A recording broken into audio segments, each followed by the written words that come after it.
Welcome back, everybody, to another time-traveling, exciting week in the 80s with the 80s kids. We are here today to talk about another week that involves all sorts of different things. We'll talk about some premieres. We'll talk about some news. We'll talk about sports. We hit it all. That's our thing here on this particular podcast.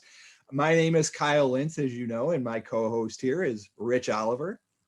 Welcome. Hey, everybody. We're back again. So we're back for another episode. This one's going to be pretty exciting. This is an exciting one, Rich, because this is exciting for three reasons. First, we're going to talk about a pretty cool premiere.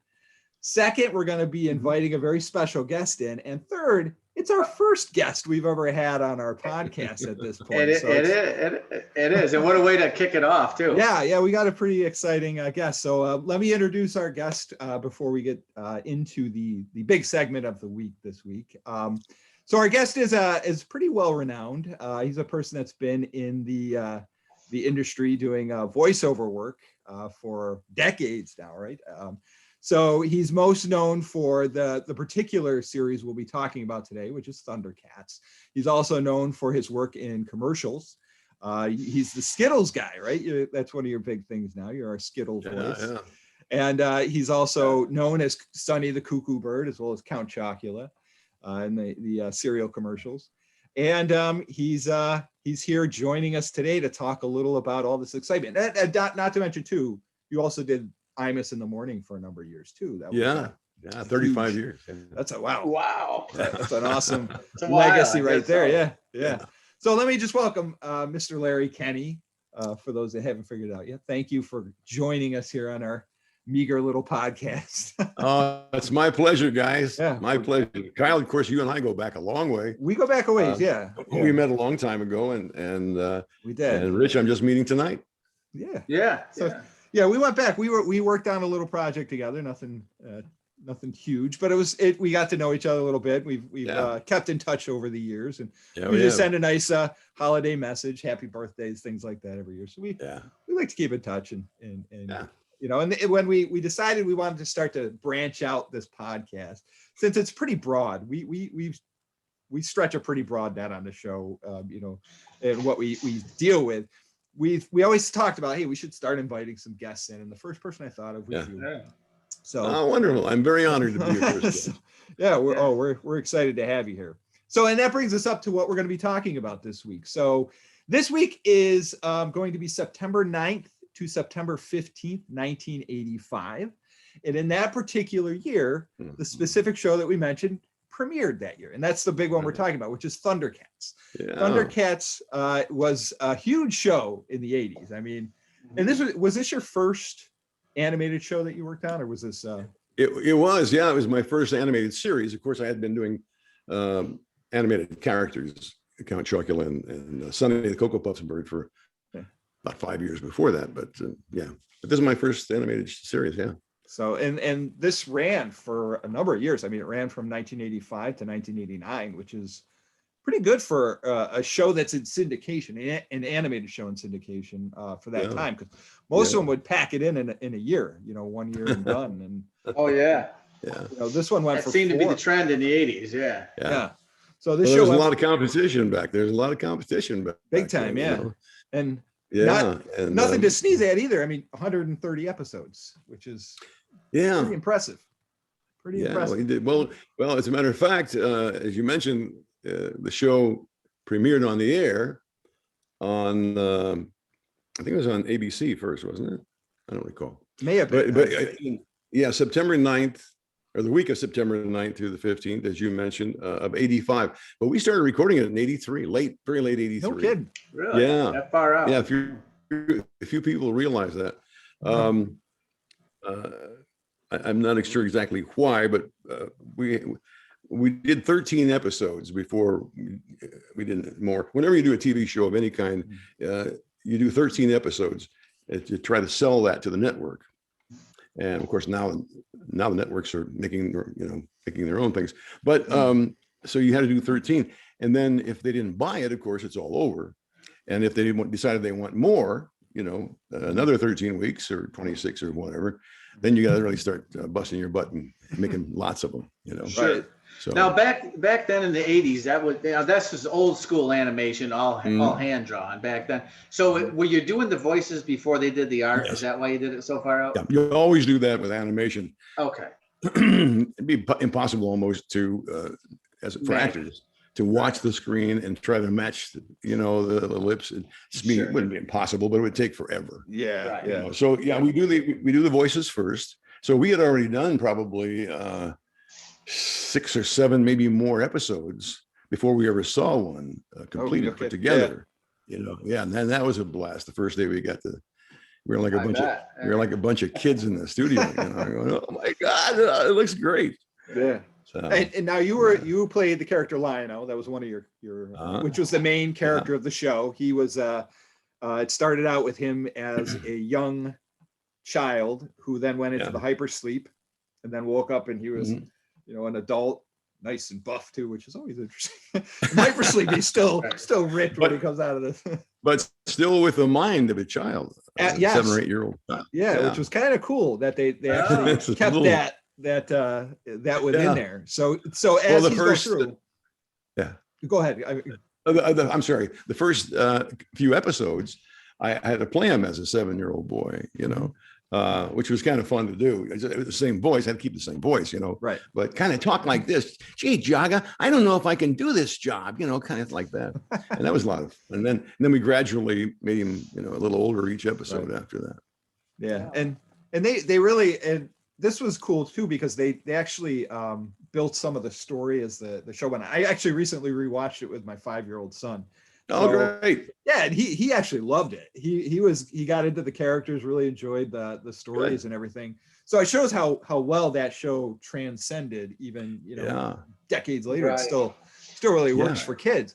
But they actually built storylines that would, carry over. It wasn't just one episode and then it was done. They started a new one. They would actually have these arcing stories that would pick up here and there, which was pretty cool from back then. Yeah, that's right. Yeah, it was. Yeah. So I'm glad to hear I'm glad to hear you got your son involved. That's new generation. I'm always amazed that I do a lot of Comic-Cons, and it just makes me feel so great when families coming together, a father and say, that's the guy I was telling you about. That's the guy I was telling you about. And they always tell me, I've got them watching now and they love it too, So it's nice. Yeah, it just builds multi-generationally. Yeah. And it's funny too, because I remember doing a convention with you one year. I was at a booth next to you and watching just the fans come up to you and just interact with you was so cool. You had just a really great rapport when you talk with them. I mean, it just when they leave, you see that they're just glowing. They're so happy that with the experience they just had. It wasn't just he looks at this picture, signs it, and hands it to you. There's a nice interaction that you have with the people. And I really enjoy it. I really enjoy it. I love. The only thing I don't like about it is sometimes I don't get to chat with them very long, because people are waiting in line. And my son Tanner, he used to come with me, to all the Comic-Cons. And in fact, he's the one who got me started doing them, Tanner.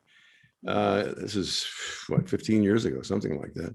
And he said, Dad, you got to start doing these things called Comic-Cons. I hadn't heard about them before, and he said, you go there and you sign autographs, and get paid for them.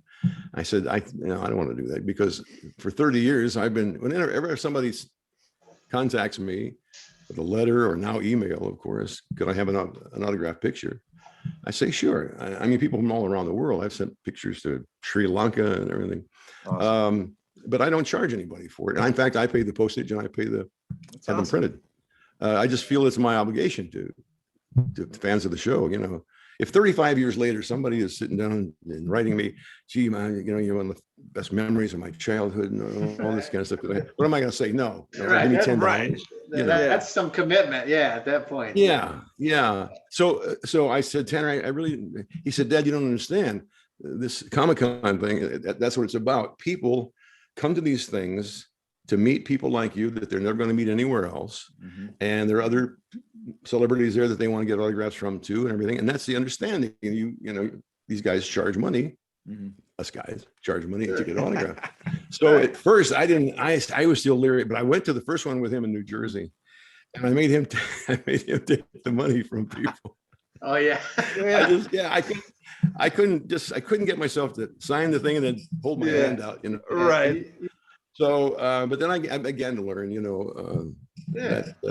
that's people say that's why we're here. I don't know how much. Well, It's right. true. Yeah. It really is true. I mean, the fans are there because this is the expectation at this point. You know, they know that Sure. they're there. They don't mind giving you the paying Yeah. the money for the Yeah. pictures and the Well, you know, autographs. also the collector thing now is so huge. I mean, everybody's Yes. collecting Oh my God, yes. things, and of course, a large part of that is buying and selling to somebody else for a little, you know. So, and I understand that too, and I don't mind that. Sometimes people will say, "Oh, don't put my name on it." That's Right. fine with me. But some of the other actors I know will say, you know, if they don't want you to put your name on it, they're going to sell it. They're going to sell it online. I don't care what they do with it. God bless them. Right. You know, Right. Yeah. I'm going to get my 30, 40 bucks for the signature, which Right. how long does that take me to do? You know, come on. Right. Exactly. I don't want to get greedy there, you know. So I tell them, I say, do you want your name on it? And some people say, no, but it's just for me. I say, listen, I don't, Right. you know, go get them, sell it and make some money. What do I Right. care? Yeah. Right. Whatever. I got works, right? mine, you know, and I'm just happy to be here and Right. you know, still doing this. Yeah. Absolutely. And like I was mentioning before, you do the Skittles commercials currently. You come out and say, "Taste the rainbow." And It's more like feel the rainbow, taste the rainbow. there it is, right there. It's There beautiful. you go. I've been doing that for over 20 years now, I think. Man, that's awesome. And it's one of the greatest jobs I ever had because it's only one new word every commercial. It's Yeah. true. It really, Feel the rainbow. It's discover the rainbow, taste the rainbow. that's awesome. Enjoy the rainbow, taste the rainbow. I told them one day, you know, you guys should just hire a studio for the entire day or 2 days, and then I'll come in and we'll record every verb in the English language, and then I won't have to come in. Right. There you go. I said, no, we're not going to do Together. that. Right. There's a funny story too. I remember one time when we were working on that one project together, you came down to the studio and you had to do recordings for VH1 because they were doing the best week ever, I believe. Oh, yeah. So we drove you to that studio. We went in. I mean, this is no joke. We drove you there at like, I think it was like maybe 10 in the morning or something like that. We went in there. I swear you did an entire best week ever, the week of the best week ever, entire month of best day evers, all in about 20 minutes. It was great. It was a fantastic moment. It's funny. Were you there too, Rich? No, No. It's another friend. The funny thing is, that's where I got the voice for the Skittles thing. Oh, really? Is from doing that, because if you think of it, it's just that gravelly. It's the first week of April, 1989, the best week ever. I just changed that to feel the rainbow, taste the rainbow. But man, it works now because when I tell people when you came up and did like the thing at MV for us at my college, Yeah, I told them, oh, he's a Skittles guy. He says, you know, this and taste it, and they're like, oh yeah, I know that guy. They instantly knew the voice, and you know, so it always made it pretty cool. Yeah. And you did a similar. I remember you did. And I didn't know this until you came up and did that. And this is back in the 80s as well. You did the Mighty Dog commercials. I don't know if people remember those. That was the dog food. It was like it was like a superhero dog commercial. with a cape, the cape on, and flying through the air. And then I would say, Carnation presents The Adventures of Mighty Dog. Mighty Dog, but the thing like Superman. Yeah, yep. I remember those, and I didn't know that until you came up and you did that presentation. You talked about it. I'm like, oh my god, I remember those commercials. I'm like, I didn't realize that was you doing those all those years. You know? Yeah, So, I was everywhere in the 80s. You really were. When I go back and look at, you know, even going into your IMDb roster, there's quite a you had quite of an array of shows and commercials. Yeah, and things that you I worked guess on. so. That's what Kyle said. He goes, I'm bringing in Lionel. And I go, okay. And he goes, he's done a couple other things too. So Now, how did you get involved with Thundercats? So this was Rankin Bass. That was the animation studio. And this was unusual at the time because they were doing a syndicated weekly animated show in New York. They were going to record it completely, all the voices in New York City. So that was a pretty big deal at the time. It was. I got the call from my agent. That's how in this business you get any job. You know, they have to call your agent, and then your agent says, "Okay, Tuesday at 2:00, go to this location in Manhattan, and you're going to be auditioning for a new animated series, cartoon series that's going to be done here in New York. And of course I went, what? Because they never had been any animation. It was always in LA, Right. With Disney and Warner Brothers and all those. Mm. And so I went in and auditioned, and I got lucky and got the job. There were, I think, 5 of us in the cast. At one point we had 6, I think, when Jerry Ann Raphael joined us in the 2nd season. But the 5 of us did all the voices, every character in 130 episodes, as you mentioned before. So it was, you had to be on your toes, You did, who else did you? Jackal Man? Was that one of your? Jackal Man, yeah. We must get the Thundercats, yes.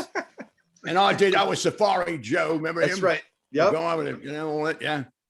And I was, oh gosh, I think Rataro and quite have a cast of characters that you got to present. Yeah. So how do they do that when when that week's script or whatnot comes out for that episode? They just the 5 years sitting around and you just kind of divide up who's going to play all the bit players for each episode, or? Pretty much so. Yeah. We you get the script about a week in advance, so you can get comfortable with it. You don't have to, of course, you don't have to memorize it because you're not on camera, which is great. But you get the script, and then of course, then we auditioned for. When I got there, they had me audition for two characters, one Thundercat and one mutant, one of the bad guys. So I decided, let me audition for Lion-O. He's going to be the Lord of the Thundercats. He's the star, so I'll go for that. Of course. Couldn't hurt. And then I saw this. They had drawings all over the walls of the characters, and the Thunder Tank and Cat's Lair and all that stuff. And then they gave us about a page or two, a paragraph or two summary synopsis of what the show was about, what each character was about, and stuff like that. So I auditioned for Lion-O and Jackal Man, and was fortunate enough to get both of those. So then we started recording. And then when, as Rich mentioned, when a new character came in, instead of doing the whole process over again of auditioning, we would just in the studio, just, okay, let me, I got an idea for that voice, I'll try that. And if they liked it, fine. Or if not, so Peter Newman or somebody else would say, Peter, let's hear how you would do it, And we also had to keep in mind, especially after a year or so, that after you'd done so many voices already, when a new character come up, you'd have to find a voice that didn't sound like anything anybody else had done before. Right. Yeah. Including yourself, Right. So a lot of times you'd have to say, or if you had done that character for a while, but he hadn't been in the script for maybe several episodes, and he would pop up again. And so they would play it back for us, what we had done before, to refresh our memories of what I'm supposed to sound like, which is normal in the business, Every once in a while, I have to have somebody, remind me of what the Skittles thing is supposed to sound like. Oh, yeah, I bet. Yeah, I can imagine. Yeah. You get the exact timbre and everything. Right. Yeah. So when you were saying there were the 5 of you, what are the characters? This will be a cool little piece of trivia for those that don't know. He played the grandpa on the Cosby Show. He was Panthro. I can't remember his name offhand. Earl. Yes. Earl Hyman. Yeah. Earl Hyman. Yeah. He played Bill Cosby's father. Yes. And he was Panthro. Yes. He was Panthro. Yep. And other voices, of course, like everybody else. Yeah. And then we had Earl Hammond, who was Mum-Ra. Yes. And other voices too. Yep. Earl Hammond was amazing. He was the funniest guy in the world to begin with. And he was the oldest of, well, I guess he and Earl Hyman were about the same age. They were both in their 60s and 70s when we did the show. And the rest of us were like in our 30s, early 30s. And so it's an honor to work with both of those guys. They had been very well established. As you mentioned, Earl Hyman was on the Cosby Show. And anyway, Earl Hammond was so funny to work with because he played Mum-Ra. And if you remember watching the show, when Mum-Ra was transforming into Mum-Ra, the ever living, if you see on screen, Mum-Ra starts drooling. This horrible stuff comes out of his mouth, right? Well, Earl Hammond did that when he did the part. He would go, ancient spirits of evil, transform, and the spit would just fly out. It got to the point where the rest of us would be looking ahead in the script, and I'd go, 2 pages. So we knew we had 2 pages before he was going to start doing that stuff. And then we'd all start gradually moving away from the microphones. One day I brought, you remember the comedian Gallagher? Yes. Yeah. We used to take pieces of plastic to the front row. sit in the front row. So I brought a piece of plastic one time, and every time Earl started talking, I'd put it over me like this. I mean, he would go, transform this decayed form and wipe it off into Mum-Ra. He was so much fun. Did they animate it that way because of it, or was it already? I don't know. They may have. Maybe, yeah. I think that they probably did because it was so obvious. If you watched him do it, we're all in drool. They're probably like, get a load of this guy. We gotta put that in there. We gotta add that in there. That's good stuff. We gotta use this. Yeah. Now, here's one thing I'm curious about. Like, now that the show premieres, here it is, September 9th. It probably wasn't right away that you saw that the show was really connecting with kids. When was it that you really realized this was more than just a quick job that you were going to do, that it was something that was really... we could, as I think I mentioned before, we all knew, we being the cast and the crew, the engineers and everybody else, when we talk about it at lunch and stuff, very early on, like the first couple episodes, we were saying, this thing's written very well. This is good writing. And of course, once they played that music for us, we're all like, oh man, because you're expecting cartoon opening, like right. It's the Thundercats. And that guitar hits, Right, yeah, it's really rocking. Feel the roar. Yeah, we love that. And of course, we all knew we had a great cast, and so we always thought that this has a chance. But in show business, whether you're doing a cartoon show or a movie or an album or anything like that, if you've got good quality, if you're working with good quality, but that doesn't mean everything. It doesn't mean the shows are going to be a hit. I mean, in television, it takes, one of the big factors is promotion, how well they promote the show, when they put it on the air. If they put it on the air Saturday mornings at 6 o'clock, it's going to die. Right. And nobody's going to see it, Right. So we never knew. And I like to tell the story, and you may have known this one, Kyle, after the show had been on the air for, maybe a year, not quite a year. I was Christmas shopping at Toys R Us. I do remember this story. And I had been, it was about 2 weeks before Christmas, so I was shopping. The last time I had been to Toys R Us, several months before, there was one aisle of Thundercat stuff, and then about 2 aisles of He-Man, and about 3 aisles of whatever else was Ninja Turtle and stuff like that. This day I walk in and there's 4 aisles of Thundercat, nothing on both sides of the aisle, 4 aisles of Thundercat stuff. And I went, oh man, we got a hit, Yeah. And you might know this part of the story too. This is true. I started walking down one of the aisles, and there were 2 boys about, I'm thinking 9 to 12, something like that. And they're looking at the action figures. And I heard one of them say, I'm going to get Tigra because he's the cool one, Yeah. And the other kid says, no, I'm getting Panthro. Panthro drives the tank and all that kind of stuff. I couldn't help myself. I said, excuse me, guys, why don't you get Lion-O? He's the guy who says, sword of omens, come to my hand. I, Lion-O, command it. Huh? They just look at me like, who is this old perv? So I'm thinking, what did I just do? Right.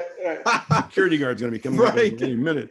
And I start walking away, and I heard the oldest one say to the other one, he didn't even sound like Lion-O. I started laughing, and I thought, oh, if you only knew, you little turd. Yeah. That's great.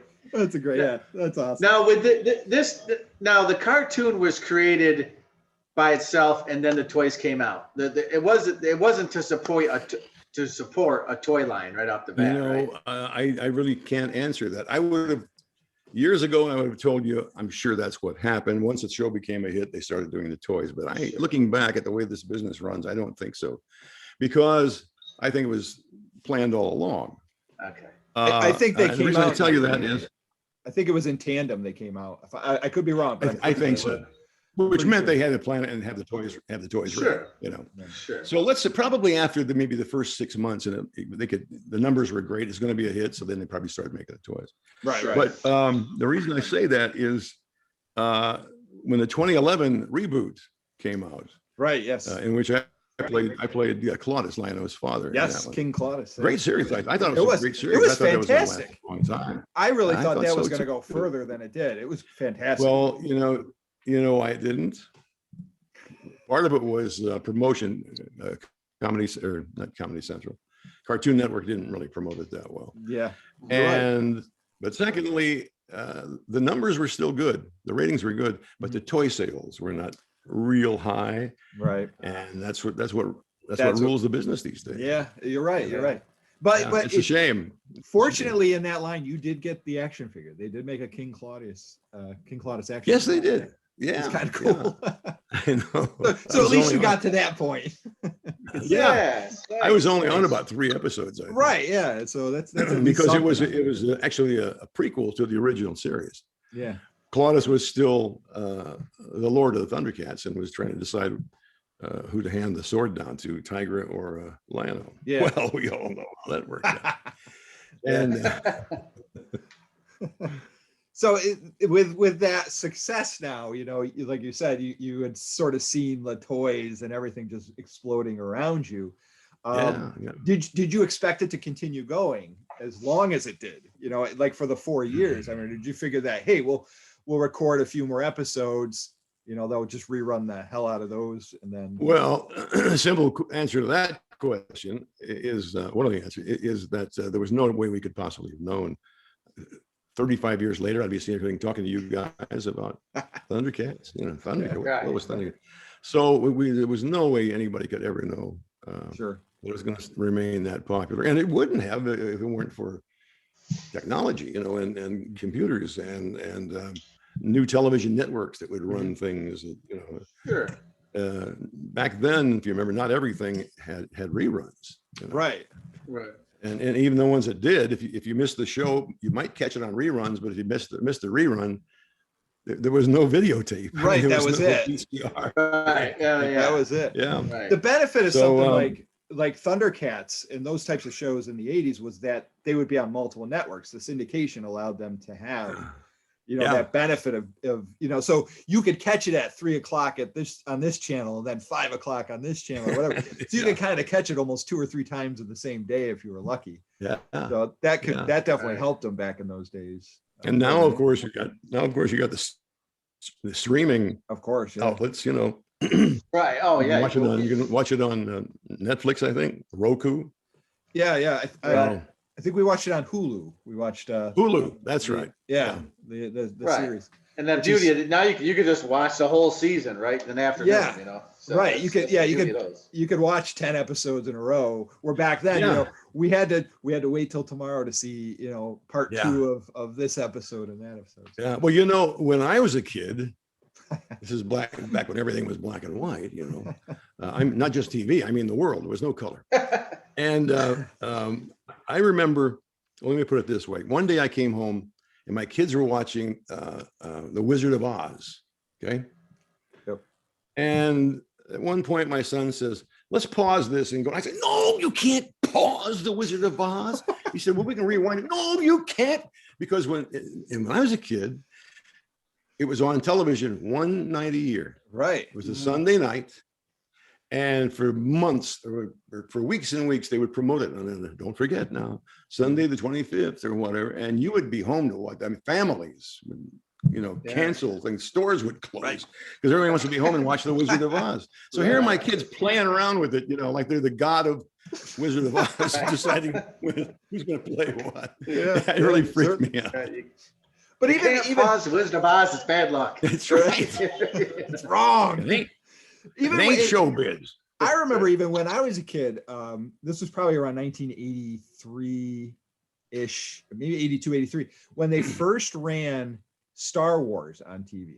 Because this was before it was released on, I think it was even on VHS. Or even if it was, most people didn't even have a VCR. So when it aired on TV, like you were, you cleared your schedule for that evening to Yeah. watch that Yeah. movie because you haven't Right. seen it unless you've seen it in theater Yeah. at that point. So And if yeah. you miss it, then that you was gotta it. wait till next year. Right, exactly. So Yeah, DVRs were it was like the future. You know what I mean? we'd be like, what kind of technology is that? Right.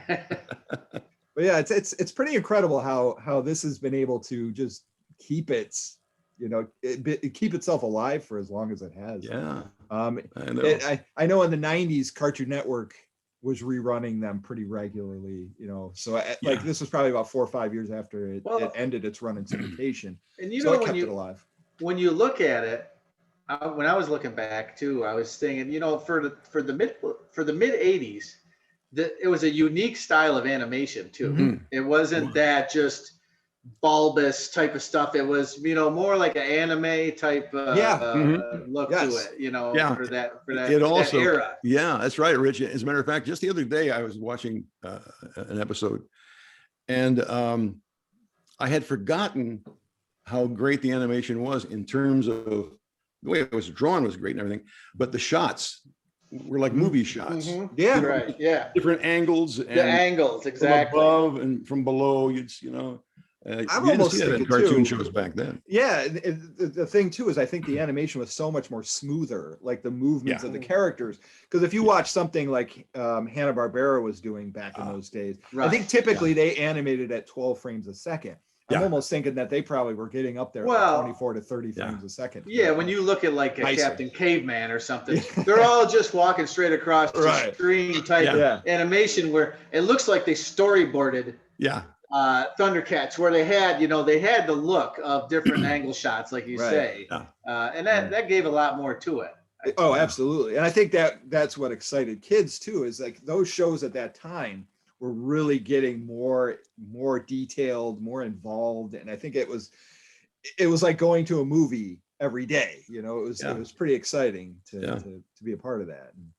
Sure. And with the running storylines, like you say, the carryover storylines, it's more like a comic book format. Yeah, exactly.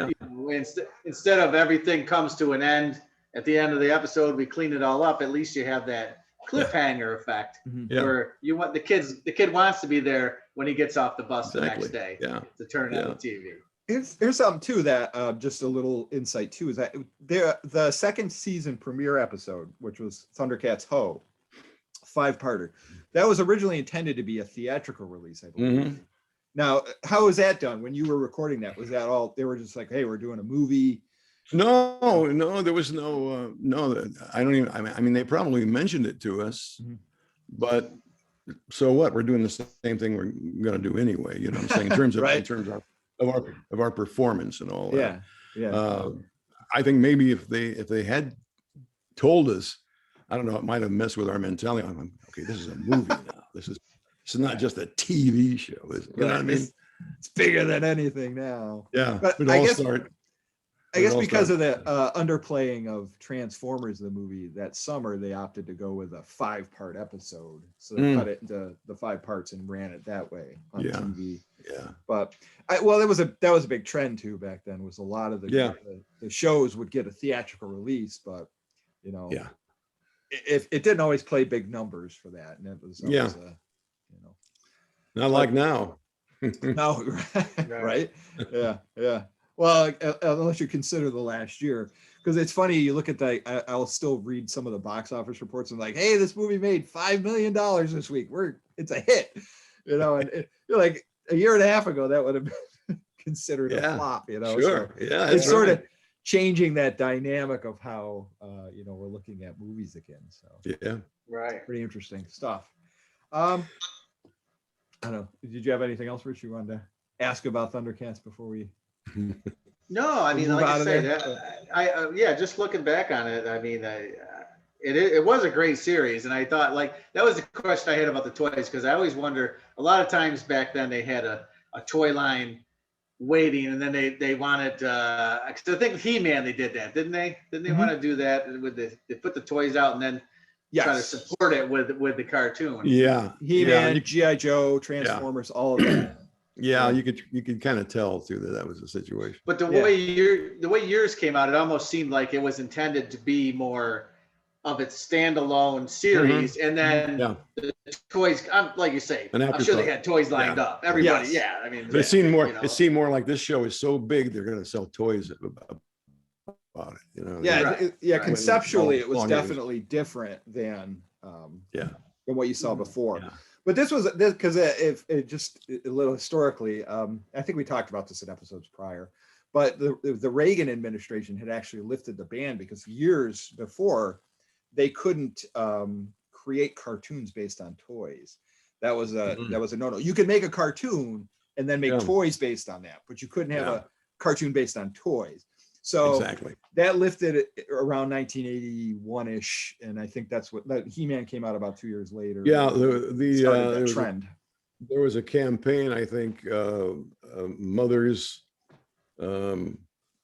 mothers for quality children's television, Yeah. something like that. This one woman started it, and then we grew to a huge national thing. And certain things had to, not just in cartoon shows, but all children's programming. Mhm. And that's when you started to see. As a matter of fact, Thundercats was in part created because of that. That this new angle at making cartoon show without so much violence. You know, if you think about it, Thundercats, there was violence, but Thundercats never started it. They didn't go around beating people up. In fact, they always tried to talk. If somebody Right. attacked them, they always tried to talk with them. You know, we're all brothers. We're all. Then we kill them. But yeah, so that kind of changed things, and that's one of the reasons that Rankin Bass they created it with that in mind. It was the first animated series that had on staff child psychologists Oh, who would cool. read every script, and the writers would talk to them during the writing of the script and say, "Would this be?"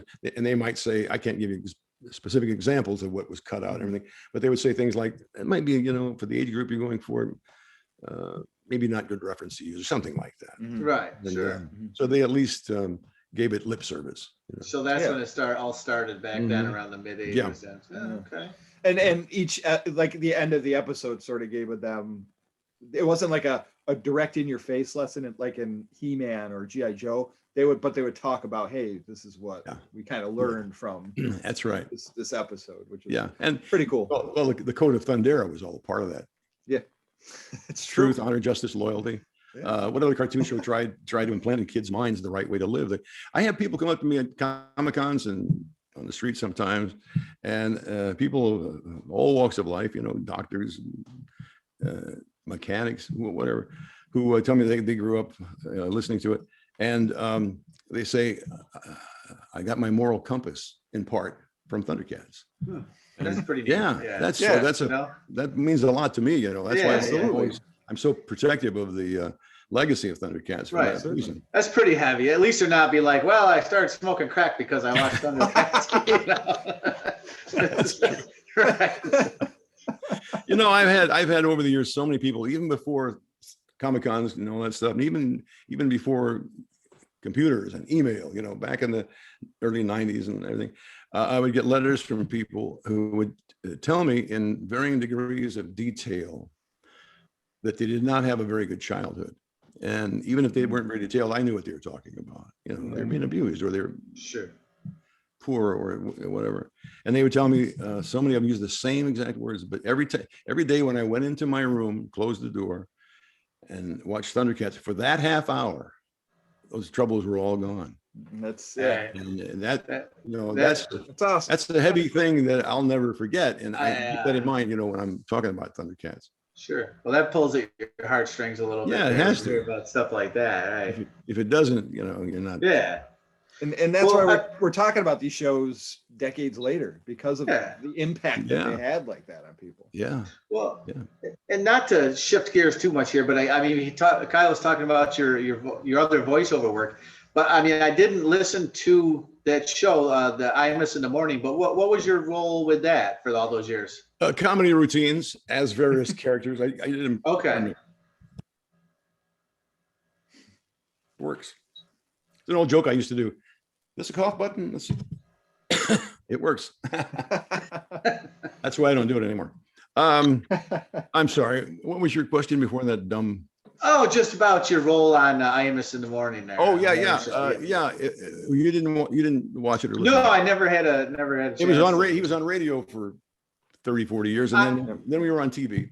Oh, you were? Okay. I was aware yeah. of the show. I remember him being in the news and stuff. So I would do every day on the show at least one 2.5 to 3 minute comedy routine as Richard Nixon or as Walter Cronkite, people like that. And that was my role on that show. Oh, nice. Yeah. I did watch some of your bits because you were on MSNBC, I think.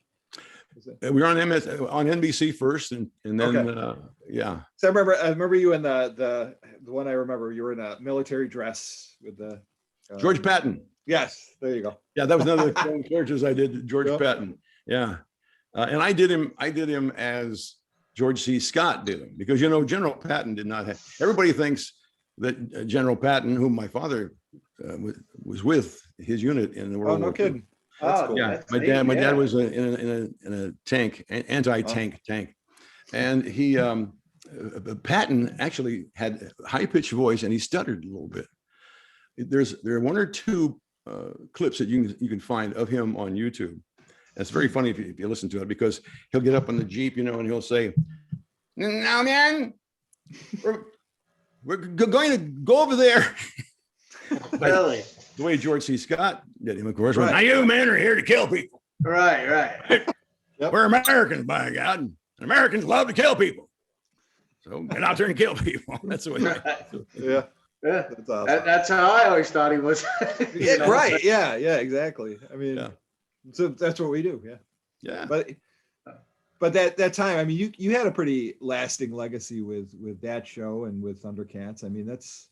Do people come to Comic-Con and talk about IMUS or any of the other stuff too? Not really. Some in New York, a lot of times people do. Sure. But because we were on just in New York for years before we ever went national with the show, radio and TV. But people tend to be. They tell me a lot of times at Comic-Cons, they read the thing that's printed in the little booklet about the show, who's there and what they've done. And they, I didn't know you were the guy, who did the G.I. Joe commercials back in the 80s. And I didn't know you did a game show in New York for 3 years. I didn't know you had a comedy album out and all that stuff, but I've done all those things. So I've had such a great career in pretty much all facets, even record albums. I had a comedy record album out called the Honest to God, we really mean it, very last Nixon album. Can we listen to that on YouTube or anything like that? Yeah, well, maybe. Awesome. I don't know. Look it up. Yeah, look it up. I kind of doubt it. It sold about 8 copies, I think, because it was actually very funny. It was produced by Earl Dowd, who was the guy who wrote and produced the first Family album about the Kennedys. I don't know if you ever heard about that, but I do remember something about that. It came out and it became the #1 selling album. Not just comedy album. Right. It was selling more than the Beatles. No kidding. It made an incredible amount of money. And Earl Dowd, who produced it, he said, "I'll tell you what, I'm going to make you the same deal." He wanted me to play Nixon. He said, "I'll make you the same deal that I made Vaughn Meader, who played Kennedy." He said, "I'll give you." He said, "I told Vaughn I'd give him $35,000. This is back in the '60s. $35,000, just flat rate, or a nickel for every album that was sold." He said, Vaughn took the $35,000. It sold 23 million albums. Jesus. Wow. Mm-hmm. Yeah. Wow. So did I say a nickel? No, $1 for every album. Oh, geez. Yeah. He would be $25 million. So I'm no dummy. I said, I'm not stupid. I said, I know what happened to Vaughn Meader. I'll take the, of course, the money was more now because it's 30 years later. I said, I'll take the $1.50 an album or something. He said, you got it. Instead of he offered me 50 up front. I said, I'll take the. Then what happened was, but from the time we started writing it and began recording it, Nixon was more and more, it was becoming more and more obvious that he was a crook. So by the time the album came out on Brunswick Records, he had already been, out of office. So who wanted to go buy a Nixon comedy album, So it really was the very last. Yes, it was. Right. It wasn't just a clever title. Bad timing on that end for you. Yeah. Geez. Now- You know, the funny thing is, one day I used to have my own dark room at home and loved taking pictures and developing them and all that stuff. You know, printing them. And so I always carried around a camera with me in New York, because you know, in my business, you might be busy from 9 to 10:30, then you got an hour and a half break where you don't have to do anything, you know, until your next audition or recording session. So I'm in New York City. What better place to just walk around and take pictures, you know? So one day I'm walking by the Waldorf Astoria Hotel and I see all these news reporters, a friend of mine from the Daily News, and I'm dressed just like him because I had my vest on, you know, with all the pockets to keep your film and stuff in. But I wasn't a professional photographer. It was just a personal thing.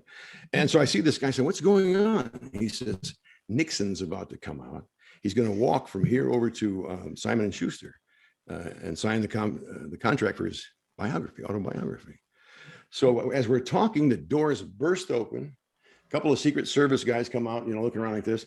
And by the time I get my camera up, Nixon is 5 feet from me. And he goes, wow. "How you doing?" Sticks his hand. I just, "How you doing?" I said, for a second I wanted to do, because I was doing Nixon then on Imus, you know. For a second I wanted to, "I'm fine, Mr. President. How the hell are you?" You know, but I didn't. He says, Great. he says, "Why don't you come with us?" I said, "Yeah, sure. Okay." And these other news reporters are going like, "What the fuck? Who's this guy? Who is this guy?" And they only allowed like 3 cool reporters to go with him. Wow. And he invites me along. So I'm going, "Geez, I hope I have some film in this camera." Right. So we walk like the 5 blocks over across Park Avenue and go up Fifth Avenue to the thing. And every corner, when there's a red light, believe it or not, he had to stop for red lights because he's walking, you know. Right. And so I just snap a picture and he'd look at me and go, I got a whole bunch of them in the basement. No kidding. That's awesome. Great. Here you are, That just is like, awesome. just some random guy walking by and boom. Yeah, and I was scared. I was scared to death the whole time. I would have been too. That some you know, passerby was going to say, "Hey, aren't you the guy that does those funny Nixon impressions on iPhone?" Oh no. Not me. Yeah. That's awesome. Yeah, and you give that guy the. Yeah. Now, an interesting thing too. Yeah. Another interesting thing too that you that some people may not realize is you did a Family Guy episode as Lion-O. Yeah, I did. Yeah. How'd that come to be? This was actually in between. This was after the show got canceled. It did that movie. It was a Stewie Griffin story, I believe it was called. Yes. Right before it launched back into its phenomenally successful run. It actually was that Stewie Griffin's Great Adventure or something like that. Yeah. Something like that. Right. They had done Lion-O on Family Guy a couple of times, and Seth MacFarlane had done it. He did a good job of it too. Mm-hmm. One day my agent called and he said, "Hey, Seth MacFarlane called. He was his agent too. And Seth wants to know if you'll do Lion-O on Family Guy." And I said, "Sure. Okay, I'll do it." But no, I'm sorry, that's not what happened. I was reluctant because I had seen the show Family Guy, loved it, brilliant. But when I was asked to do a Lion-O on it, right, I hesitated because, you know, as I mentioned to you before, I have a very strong affection for the legacy of, you know, and I don't care, but I didn't want the fans to be upset. I told Don, I said, you know, it's a brilliant show. God, I love that show. But I said, you know, they're pretty raunchy on that show, you know. And Thundercats comes from the 80s where you didn't say poo-poo on the air, you know. Right. Pure stuff. I said, I'm just afraid. I said, my agent kept saying, you know, you should, Larry, he said, I got some of my biggest stars in my you know, that he represents. I'm trying to get them on the show because everybody wanted to be on Family Guy, you know. Right. Sure. You know, from a lot of people. So he talked me into it. I said, but I'll tell you this, Don, if one person, fan of Thundercats, comes up to me on the street and says, you know, I hate you for doing that horrible thing, you made Lion-O look, you know, stupid or something. He said, it won't happen. And it didn't. It was great. If you didn't see it, it was only a short bit. It was in San Francisco, and for some reason, Peter Griffin and Quagmire, I think, were driving around in San Francisco. And Peter Griffin at one point says, "Boy, I bet you find a lot of strange couples living together in this town, huh?" And they shoot immediately to an interior of an apartment, which is occupied by Chitara and Snarf. So you buy the premise, you buy the joke, you know? Right. Yeah. So Lionel's just standing there like this. Chitara comes up and she says, "What you doing, Lionel?" He says, "Well, I know that Mum Ra's up to something. I can feel it, but I don't know what it is. I'm going to have to find out." And she goes, "Okay, I'm going to the can." And she goes in the bathroom of the apartment. Lionel looks, he takes out the Sword of Omens and says, "Sword of Omens, give me sight." He points it toward the bathroom door. "Give me sight beyond." At which point Snarf comes scooting out and says, "What you doing, Lionel?" Lionel says, "Well, I was just, you want to get stoned?" And that's where it ended right there. That's awesome. It is, you know, it's a loving parody, which is what makes it work. So right. So, and people can see it as not making fun of Thundercats, but really embracing it for what it was. That was like my son told me. Again, he kind of talked me into doing it too. And I forgot to tell you, after I talked to Buckwald, my son said, I said, "I don't think I'm going to do it at home to my son." And he said, "Why?" I said, "Well, they sent me the script. Do you want to see it? Look what line they're saying." Tanner says, "Dad, you got to remember the people you're worried about, the kids, your fans, the kids, they're 35 years old now. You're not going to, offend anybody with this. This is what people love now, this kind of thing." And he was right. I never had one compliment. I won the negative comment about it. No. Yeah. No, they're just glad. They're like, "Hey, there's Lionel." And he's hip. And he's hip. Right. Yeah. Guys, this has been fantastic. I do have to go, and I think I'm taking up a whole hour. I'm sorry. You know, it's been Thank you so much. We so appreciate you coming on. We'll definitely love to have you come back again when we talk about some of your other stuff in the future. Let's do it. I'd love to. Fantastic. Of course, you and I will keep in touch. Definitely. You got a birthday coming up sooner or later, right? That is correct. You got a good memory there. By the way, I don't know if I told you or not, but I kind of follow you on, on Facebook and everything too. Mm-hmm. I'm so happy to see you got married and you got at least one kid now, right? Me, I have 4.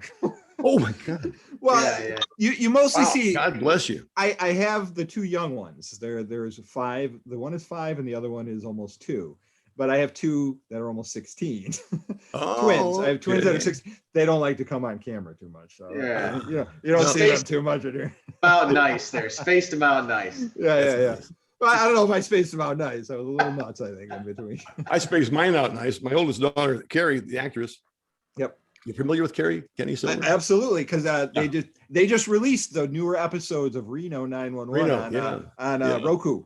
The ones that were on Quibi are now on Roku, which is awesome. Well, she's 51, and my other daughter is 30, just turns 37 tomorrow. So, and I'm in the same boat. So they're spaced out.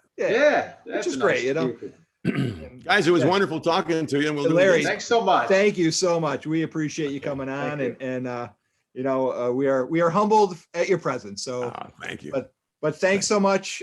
We appreciate it, and we definitely hope to have you on again. If I can take one more second, I just want to thank all the fans out there who watched Thundercats and listened to all the other stuff that I've done because you had to. It was on television. I'm sorry that I was everywhere, but thank you very much for watching. We appreciate you being everywhere. If it weren't for the fans, you and I wouldn't be talking like this. So thank you, everyone. That's right. Thank you, Larry. Okay, guys. Take care. Great seeing you. Take care. You too. All right. Wow. That was awesome. What can we say? Wow, that was just. What a great guy. He's a great guy. Oh, he's a fantastic guy. And I the first time I met him, I mean, he was just, this is how he was. He was just stories. He's so personable. Absolutely. And like I said, when I've seen him interact with fans at Comic-Con, he is just the most pretty big. nice guy. I didn't realize he did so much stuff. I mean, that's Yeah, it's. you were like, I'm bringing on Lionel, and he did a few other things. I was just like, oh, all right. And he's like, Yeah. I did this, I did that, I did that, I did that, and holy shit. There's one of the other big shows he did in the 80s, which we'll hopefully be talking about, was Silverhawks. I don't know if you remember that. Oh yeah, he did that too. Didn't he even bring that up. Yeah. Well, I was saving that one. I wanted to wait till we talk about the premiere of that. We'll bring him back. Now, how did you get? Was he gonna do some voices on your cartoon you did, the Space Deal? Yes, he actually, yeah. This was a whole deal. We actually had just written him a letter and asked him if he'd help out. We got in touch with him. We worked something out, and we Really? flew him down to record with us, and that was when I saw him do the VH1 work. And yeah, he was great. I mean, we recorded all his episodes that we were going to have him in, in an afternoon. The guy is a consummate professional. You guys never? How did that took off? Whatever. Yeah. Just sort of the person I was working with, we had a falling out. It sort of just. Oh yeah. There, so. Oh, that stinks. So, because you were. It's an unfortunate, Yeah. thing. Well, but, we'll have our day and fallout. Don't worry about it. We're like, damn you. Yeah, well, we can't. We've known each other too long. That's the thing. You and I we've known each other way too long, I think, at this point. Right. If we were going to fall out, we would have fell. Oh, right. It would have happened by now, but yeah. Absolutely. It was awesome though that he came on for you. Yeah. I knew he, I've known him for a long time, so that's why I went to him first, because I'm like, I know he'll come on. Yeah, great guy. But one of the great things too, when he came out, he did a presentation. He came up and talked at MV once, where I teach, and he was he I didn't know this about him at the time, is he was absolutely frozen with fear. He could not speak in front of. Really? Yeah, he got through fine. Yeah, he doesn't speak in front of people. Right. He does small groups, 5 people talking. Correct. Yeah. Into microphones. Right. I didn't even think about that. So yeah, he was. I didn't either. When I invited him up, and he's like, "Yeah, I'll do it." And then he gets up there, and he's like, I never realized how He's like, I was afraid of that. But he did it. But he was a comedian too and stuff. He said. Right. Yeah. He did the comedy stuff. So I mean, I don't know. It's weird. But he can do, like, if he's at a Comic-Con, he'll do a Q&A in front of a huge crowd, no problem. But if he's if he's talking about himself or anything like that, he doesn't like it. But but he did it, and he did a great job. And there was one particular student that stayed. I mean, she hung around. She was an art student. She was this was probably like 10 years or so ago, and she was probably like maybe 18, 19. Huge Thundercat fan. She was so excited to meet him. It was such a sweet moment when she got to go up and take a picture with him, and he was just so genuinely sweet to her. It was just fantastic. You know what I like about him is he was concerned about disparaging the name of Lionel and this and that, and whereas a lot of people who like a lot of people would be like, I know now he's the old alcoholic. He's like, I used to be Lionel. Right. Some people hate the stuff they used to do, right. But he, and think of it as like the lesser of their work, but he really takes pride in it. And, right. And it was nice to hear the stories about kids writing and stuff like that, So absolutely. So it was good. And if I remember reading a story, an article, this is getting way off tangent, but Peter Robbins, who was the voice of Charlie Brown for the Charlie Brown Christmas and the Great Pumpkin, like those years, the original years of that show, he sort of laid the groundwork for that character.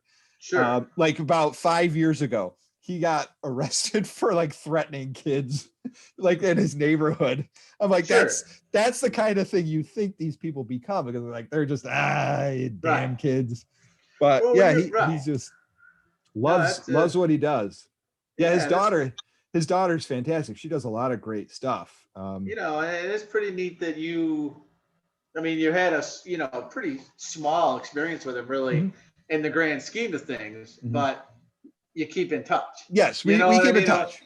Right. It wasn't like you were on Thundercats with him for 4 years. You know what I mean? You just brought him down, wanted him to do some voiceover stuff, and here you are. You're still in contact. And, that's pretty neat. I think I don't bug him. Like I don't call him up and say, "Hey, how's it going? Yeah. What are you up to?" You know, Right. it's just Right. you know, creep him out somewhere. Right. But it's just Right. you know, every now and again, hey, happy birthday, hey, Merry Christmas, how's it going? You know, things are great. Good to hear from you. You know, that kind Right. of. Well, It's a a pretty friend, not a stalker. exactly. You know, Yeah. I, you know, Now, who is his? Go ahead. I said I loved Thundercats as a kid, but it wasn't something that I was obsessed with. So I'm not one of those people Right. that's gonna be like, ah. Yeah. Right. Right. By the power of Graveskull, you know, you can Yeah, recite everything. right, yeah. Now, who was his? He said his daughter. She was in Reno 911. Yeah, she was one of the creators of that show. She started on The State, if you remember that show on MTV. It was a sketch comedy show called The State. If I saw her, I would recognize her. He'll tell you that he was at every taping of that because they shot it in New York. But she's been on, you know, every show from It's Always So Sunny in Philadelphia. She wasn't on Reno 911. Oh yeah, she is. Was a creator. She was. Oh, on. she is. She is. She was one of the cops. She the short, blonde one. Short brown hair. She has. You know, Oh, okay, yeah. I can't remember. Okay, her I think I name know. offhand. But yeah, that's his daughter. I think I know who you're talking about. Yeah. Oh, Nice. Carrie Kenney. That's her name. She's Carrie yeah. Kenney. But well, that was a great guy. That was a great guy. Fantastic. For a first guest. We you know now the bar is too high now. The bar, right? Because I'm saying like next week we might bring on Barnesy. You know what I mean? He's just gonna sit here and motherfuck everything. Right, you know? yeah. You know, hey, it's great. Right. It's still great for its own thing, but yeah. No, that was perfect. That was perfect. I Yeah, appreciate you bringing him on, man. Yeah, it was great. I'm glad he was able to work with us and do that. But we'll have him come back. We'll have more guests too. I've got a few other people that I'm bringing on, so excited. There's a few other I'm reaching out to, so I'm hoping that we'll get a revolving door of guests here and there that come in. Yeah, and and in the meantime, we'll hit some filler ones. We'll bring on the Wit, and we will bring in Barnes. We'll bring in some other people from our high school years. We went to school with kids from the 80's in our area that have the the same memories of our era and stuff. So that's what makes this show great. But that's awesome. Remembering that stuff. Well, where are we kicking it off to now? So we covered that covered our main topic for the week. Yes. And then where are we heading now? Let's move into toys. I'll take it up and we'll pick up the mantle of toys. Now, we've talked about 80s toys, 85 toys before, so this isn't going to be a lot of new stuff. But this is around. Just to clarify, he said the toys didn't come out right off the bat when this came out. They came out down the road a little bit. Right. Yeah. It was a few months after the show was starting to really pick up steam. So no Thundercat toys. Not as of yet. I think by Christmas time they started to trickle out. That makes sense. It makes sense. So yeah, it was like the show was picking up steam. Kids are like, yeah, I want to play with these toys. So the typical toys that are still hot right now is Transformers, G.I. Joe. The big ones like Blaster was one of the big Transformers. If you remember that character from there, he's like the boombox. So he was the Autobot counterpart to Soundwave because he had the cassettes that would pop out. Because this is the second year of Transformers? This would have been, yes, because this would have been the second year because 84 was its first year. Yeah. Okay. So yeah, they were introducing those characters. These would be the characters that appeared in season 2 of the show, and to sort of fill out the new characters. Other characters, one of my favorite characters from Transformers came out around this time too. He was one of the mini guys. His name was Power Glide. He was a little red jet. I don't know if you remember him. Yeah. I don't know why I loved that character. I had the toy, and any episode he was in, there was episodes that focused on his character. I always liked that one particular character. A mini bot. Yes, he was one of the mini bots. Yep. So he was out about this time, and there was a few of those mini bots like Sea Spray, Cosmo. Yeah, I had them. I had a few of those as well. Yeah, those were some of the ones coming out. Also coming out around this time, Muppet Babies were still selling pretty well. They had been out from the movie the year before. I was gonna say, what were they selling? Were they selling like plush toys, or were they actually plastic? They were plush. Plush at this point, yeah, like 13 inch plushie. Yes. So the year before, Muppets Take Manhattan came out, had a little sequence in there which featured the Muppet Babies. This year, the animated series was starting, so toys were starting. Used to love that character. Yeah. And who's created that show? Who developed it? I should say, not created, but developed. Not Larry Kenney. No. Marvel did. So that's interesting. Oh, right, thing. because they did have a comic, didn't they? Yes, they had a comic with it, but they at this time Marvel was really, they were hip deep in cartoons because they developed G.I. Joe, they developed Transformers, Muppet Babies. Like they were really hitting the market with a lot of different toy products, and that was because these studios were coming to Marvel and saying, "Can you help us do this?" So we'll talk more about it when we talk about Transformers a bit. I'm going to hopefully bring in an expert on that stuff when we get to that in the future. Because I want to talk about the movie, and we'll get more into details on some of that when we do that. So cool. All right. Cabbage Patch Kid Koosas. So what's a Cabbage Patch Kid Koosa? That's a good question. So these are like, they have the same Cabbage Patch Kid face, right? The hard plastic face, but they have like this plush body, almost like a beanbaggy type body, I guess. So it's not koozie. Right. Like you put a beer in the back of the Cabbage Patch. This is for Dad, this Cabbage Patch Kid. Right. Yeah. It's a koosa. Koosa, like Koosas. Whatever, okay. Right? Crazy little thing. But yeah, it was like they just had like a full soft. I know they did, but they were like smaller, I believe.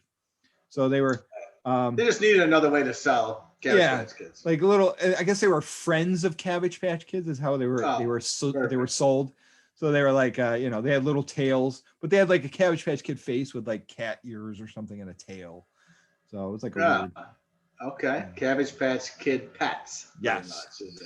Now here's an interesting toy that was popular here. This is from VTech. VTech is one of the leaders in educational electronic toys. They still are to this day. This was a toy called Dial a Teacher. So what is right? Yeah. So it's a talking toy, and it was supposed to prepare children for like early school years.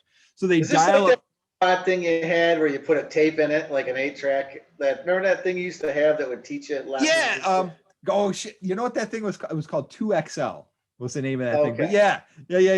And it's funny because I see those pop up on Facebook garage sales or eBay, and I'll be like, "Look at that thing!" And I'll send it to my brother. I'm like, "Remember this stupid thing we had?" Oh yeah.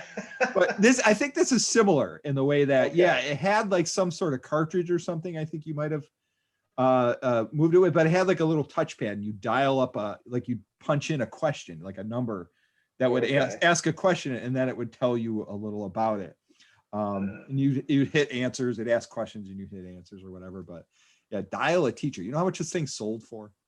$40 in 1985. Ooh, that's a little steep, huh? That's a hefty price for a toy back in those days. And that technology probably sucked.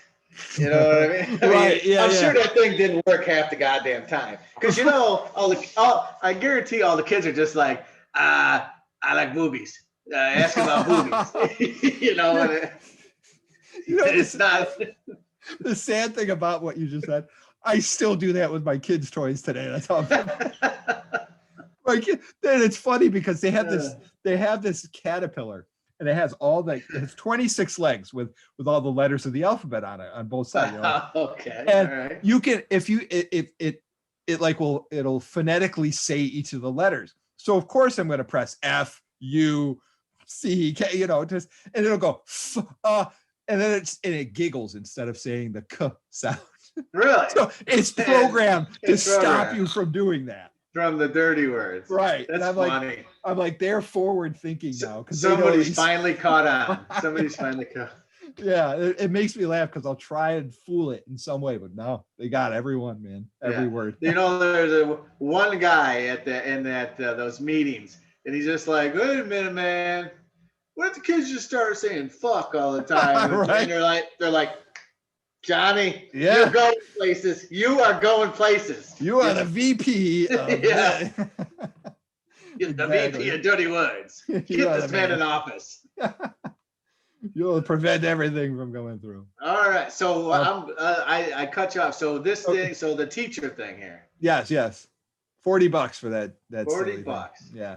Now there was this is another interesting thing. This thing was almost as expensive, but Fisher-Price and Kodak teamed up and released a Fisher-Price Kodak camera. So this is a real working camera that kids could use. $27.99 for this thing. Wow. So, I mean, that's expensive for a camera for a kid. Right. I mean, And, So, and but this was the old school camera where you had Right. the film on top of it. and it had those flash cubes you stuck on the top. Remember those things? And those cost money. Right. I mean, this guy says $112 to take a family fucking portrait back then. You know? Right. Exactly. Okay, next up, the credit card bank. This was like a little cash register, and it had little plastic credit cards you could put in there. It actually had like an LCD screen on it. That's why I picked this one out, because I thought that was kind of cool. So it would calculate things. So you could put in the price of what this was, and then the card would go in and it would, charge, quote unquote, the thing. Sure. $18.99, manufactured by a company called Buddy L. So people that are toy aficionados, Buddy L was a huge 80s manufacturer back in those days. Let's see. Oh, this is another cool toy. The Gretzky 99 hockey set. So Wayne Gretzky hockey set you could buy back then. So he was, because mid 80s, the Oilers, who he played for, Edmonton Oilers, they won quite a few Stanley Cups. The Islanders won the 83, and then they won, I think they won 2 in a row, 84, 85. So this is the time when they're, and this is the time when he's breaking the scoring records, and I mean, he was unstoppable. The great one. What was that his number 99? I didn't look it up. Yes. So. Yep. Okay. Yep. So yeah, this was a Gretzky 99 hockey set. So yeah, $24.99. You got 2 hockey sticks, you got some pucks, a hockey ball, you got a net. So it was a whole deal. Yeah, it's not a bad deal. Yeah. Not too shabby. This was another cool thing. Now, weird, the 80s, we were crazy. The Kinder Gym. The Kinder Gym is exactly what you're thinking of. It's a gym for little kids. It has like weights on it, like real weights, like that they could do. Okay. They could do bench presses with. Now, it wasn't free weights. They're connected, so they're pushing up and not falling on this kid's chest with, because there's nobody to spot him, right? Oh, so it's like a one of those universal things. Yes. Like that you get at your house, like Joe Weider type, Yeah. But it's for kids. Yes, for kids. It had the leg part. It had the arm part. Yeah. I mean, what did this son of a bitch bench. set you back? $59.99 for your kid to do some. Well, that's not bad, actually. Lightweight stuff. That was gonna be a little more than that, but it was designed so that they wouldn't harm their muscles. It wouldn't be too much weight for them to lift. You get kids like straining themselves. Some kid coming to school, he's like ripped up, He's like, right. I'd pump you up. Okay. Another big thing. I think we talked about these before, but I'll bring them back up. The Wuzzles. Wuzzles were a I remember you talking. Disney product, $17.99 each. These were plush characters, also books that came with them. They were amalgamations of 2 different animals into one. So you had Bumble Lion, which was a bumblebee and a lion. That was the big thing. So the other thing, the last thing I'll bring up, because I'm sure some of these will come up again, the Get in Shape Girl Workout Plus. This is a Workout this goes Plus. along with the gym deal? Yes, that's why I picked this one. It was like, so all this came with was a couple of 2 lightweight dumbbells, a terry cloth headband, and 2 leg warmers. I was thinking I was going for that in my head. The whole was it Jane Fonda? Jane Fonda's workout deal. Yeah. The headband and the leg warmers. And the leg warmers. You had to have the wife beater cut off shirt and all. Right. You know what I mean? The unitard under it. Yeah. Yep. This was like the starter kit for that. $14.99. You could get this. Get the girl in shape things. They're just gonna put the stuff on and look like they're working out. Right, yeah. So that's the movie, or the toys for the this week of the 80s. So. Interesting ones in there, I like the obscure ones, Yeah, I know. When I see those, I'm like, I gotta pull those out, because those are things I don't remember. Right. But man, this was the 80s, man, and they're crazy it's stuff. Like Rocco's workout set with a gym, home gym for all these little New Jersey kids working out. So. Hey yo, teacher! Coming into class the next day all ripped up, Exactly. Man. Good stuff. All right, how about we roll into video games? Anything happening in the world? Yeah, video games. Not a ton to say, but the one thing that did happen, September 13th, 1985. Super Mario Brothers is released on Nintendo. Oh, so that's that huge was right You're right. I mean that kind of blew everything out of the water. I didn't get a Nintendo. I might have got a Nintendo in '86 or '87. I got one. I felt like a little late. Yeah, I'm gonna say I did too. I'm gonna say it must have been like '87. But I remember my mom got me that. Did it come with it? I think at that point in time, I think it might have Duck Hunt and I think Super Mario Brothers came with Yes, it. those were the two that came with it. And Yep. so this obviously was when it first came out. So 1985 September. Wow. Because I think on a previous episode we talked about it maybe getting released in Japan. Right. Earlier. Yeah. Yeah, I think you're But right. yeah, I mean, obviously one of the biggest games. I mean, still today they're coming out with different versions of these things. I mean, everybody got to save the princess. I remember when I went in the army in 1993, a year after high school. Yeah. In boot camp, it was this Puerto Rican guy. It was my drill sergeant when he was little, and that's what his kid would come to the barracks and stuff because he'd come in, we'd be all there, but they'd go home to their families and stuff, and he came in with his kid, and he was just like this badass Puerto Rican guy, and his kid came in, he was a little fat dopey bastard, and he just played like a Game Boy, and I'm like, yeah, I'm thinking you really wish your kid wasn't like that, right? Like, you don't want your kid, but he would come in because his kid playing that, and he would always talk shit to us when we're working out or training. He'd be like, Private Oliver, what do you want to save the fucking princess? Is that what you want to do? You want to sit on the fucking couch and save the fucking princess? Huh? Oh, the irony of life, right? Yeah, you know what I mean? Fucking Mario Brothers coming back to haunt me. Yeah. I remember, but yeah, I mean, I didn't take well to video games. I mean, I used to frustrate the shit out of me. Oh, me too. I'd take that. Remember the controller had the cord? Yep. To it, and I would take that son of a bitch. Whenever I would lose, I'd get like right to the end and lose. I would take that, turn that thing into a goddamn spin it, and just smack it off the top of the goddamn cons. My Nintendo had holes and shit in it. It still worked, but so pissed off. I could never finish.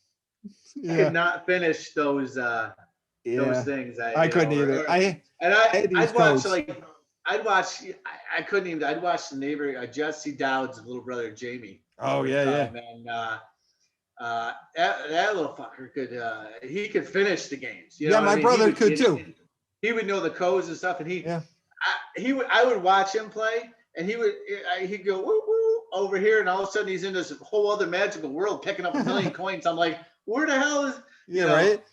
I was I wasn't good at those games like Mario's, like to find all the hidden secret stuff. I was straight bored.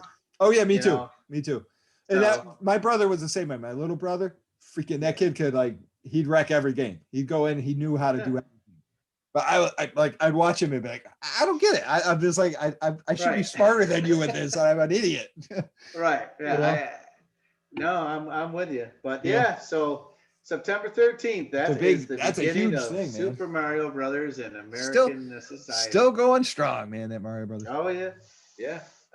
But that was about it for we had Larry going for a while, so I mean I just figured we'd have a short end of the show, so so that was the only thing really of note on video games. Word. How about we'll go through news and sports. How's that? Anything there? Yeah, same thing, not a whole lot. Steve Jobs. Ooh, Jobs, also on the 13th, yep. Steve Jobs resigns from Apple Computer in order to found Next. Yep. Did not go anywhere. And then I think he was back there shortly after. Well, it was probably about 12 years later he went back to Apple. But a lot of people don't realize in 1986, right after the dismal box office success of Howard the Duck, which I loved as a movie, George Lucas said to Steve Jobs, hey, I've got this computer division. I don't know what to do with. You want to buy it? He bought it, and Pixar is born. So thank you, Steve Yeah. Jobs, for Pixar.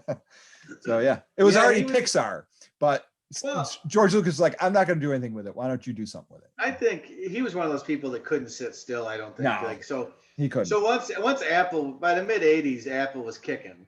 Oh yeah. I mean, huge then, not like today. I mean, today No. it's even bigger, but Oh, back God, yeah. then, I think at that point he's like, well, I already created all this, and now I want a new challenge, and it just, Yeah. And then It was sometimes- he was kind of forced out to a degree as Yeah. well. The shareholders at that point were pretty much done with him and his behaviors, so they kind of pushed him out too. right. But when they brought him back, Apple was pretty much bankrupt by the time he went back in '97, and he took that thing to glory. I mean, it's what it is Right. today because of him. Right, because I mean the computers were, Yeah. And then the phones were starting to kick. That's You know what yeah. I mean? They really didn't get going on the phones too good for a little while back. It took a little while, but yeah, I mean, but he had the vision to say, okay, he knew it. Yeah. Home computers are not the thing anymore. He was a forward thinking man, that guy. He was Right. It was unbelievable how much he knew beforehand. So yeah, Absolutely. there you go. So so he started off with that. So that's really the only news item. Yeah, that's cool. I'm gonna jump right into sports and knock that out too. Yep. On September 11th, Pete Rose. You know Pete Rose. Oh yeah. Pete Rose. Yeah. Charlie Hustle. Yeah. Yeah. So he becomes the all-time hitting leader in the Major League Baseball with his 4,192nd hit at the Riverfront Stadium in Cincinnati. And obviously, a few years later is when he ran into all this trouble. It was interesting when I was looking it up, and it's something I forgot. Yeah. I think he was probably I'm not a baseball historian, but I'm thinking he probably was the last one. He played and was the manager. Yeah. And I think he was probably the last person to do that. Probably. Because they didn't. It was a little more prevalent years ago that Right. Maybe you would be the manager and play on the team, but nowadays it's unheard of. What I Right. mean? Yeah. Yeah. I mean, but back then he was. That's where he got in his trouble betting. Betting on baseball. Of course. Yeah. But the man was a great player. Now let me ask you: do you think they should just say to forget about the gambling thing and let him into the Baseball Hall of Fame? I do. I mean, I agree. I do too. I mean, what the hell is? I mean, it's not like he was doing all these steroids. I mean, not that they're letting a lot of those guys in; they're keeping them guys out too. But it's like, look, I think where he fell into problems is if I remember correctly, he signed something with the league saying that, to get out from underneath all the problems, I think he signed something saying he would relinquish his right to go into the Hall of Fame. Something along those lines. Don't quote me on that, but it was something like that. So that they always and I think it was Bud Selig, the commissioner back then. He held him to it. Nowadays with the commissioners, I mean, I don't know why they'll wait till he dies and then they'll put him in, which is posthumously. I mean, just put him in. Jesus Christ. I agree, man. You know what I mean?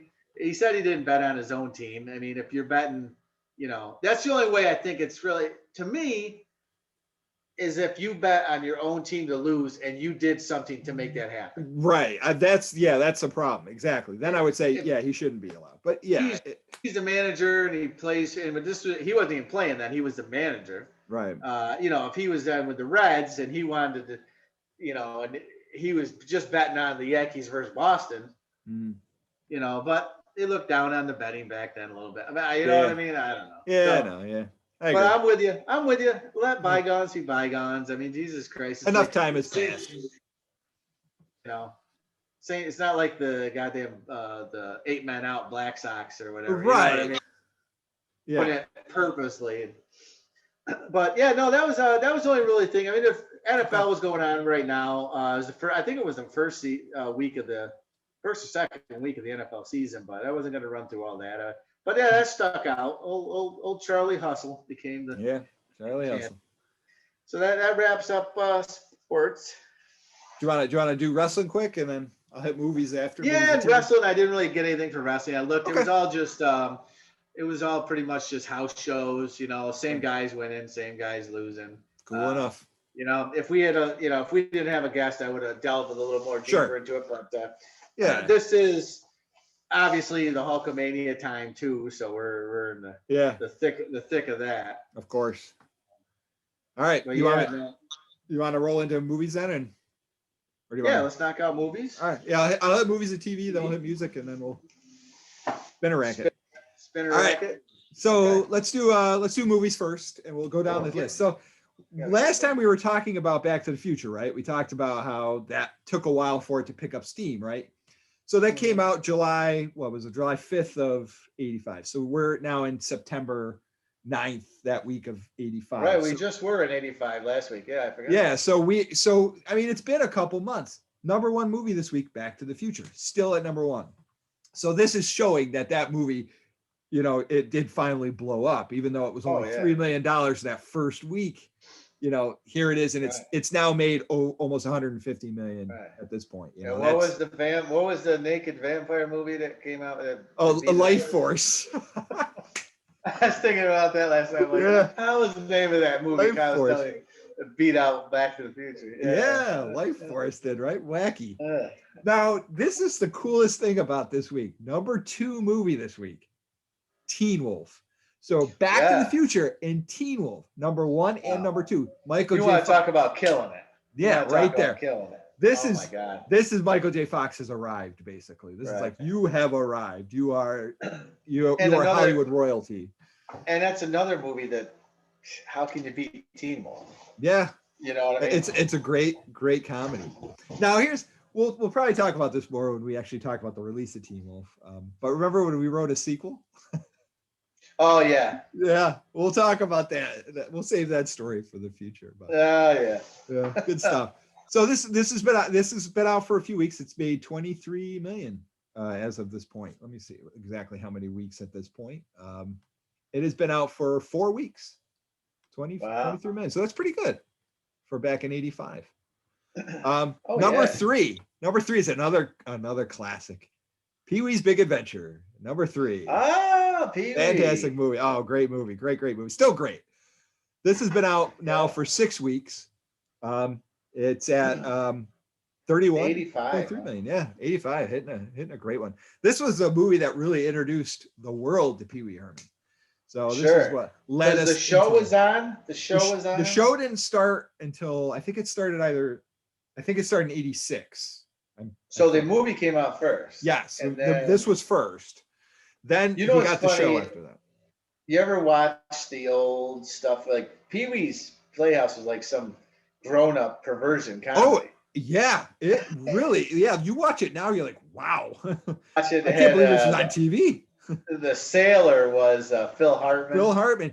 Who co-wrote Pee-wee's Big Adventure with Paul Rubens. Because they were from weren't they in the Groundlings? Was it the Groundlings? Yeah, yes. All together and stuff. Yep. So it was more for it was like live stage skits. And, it really was. And it was a little bit more like Pee-wee turned out in the theater type of thing. As it got we just know him.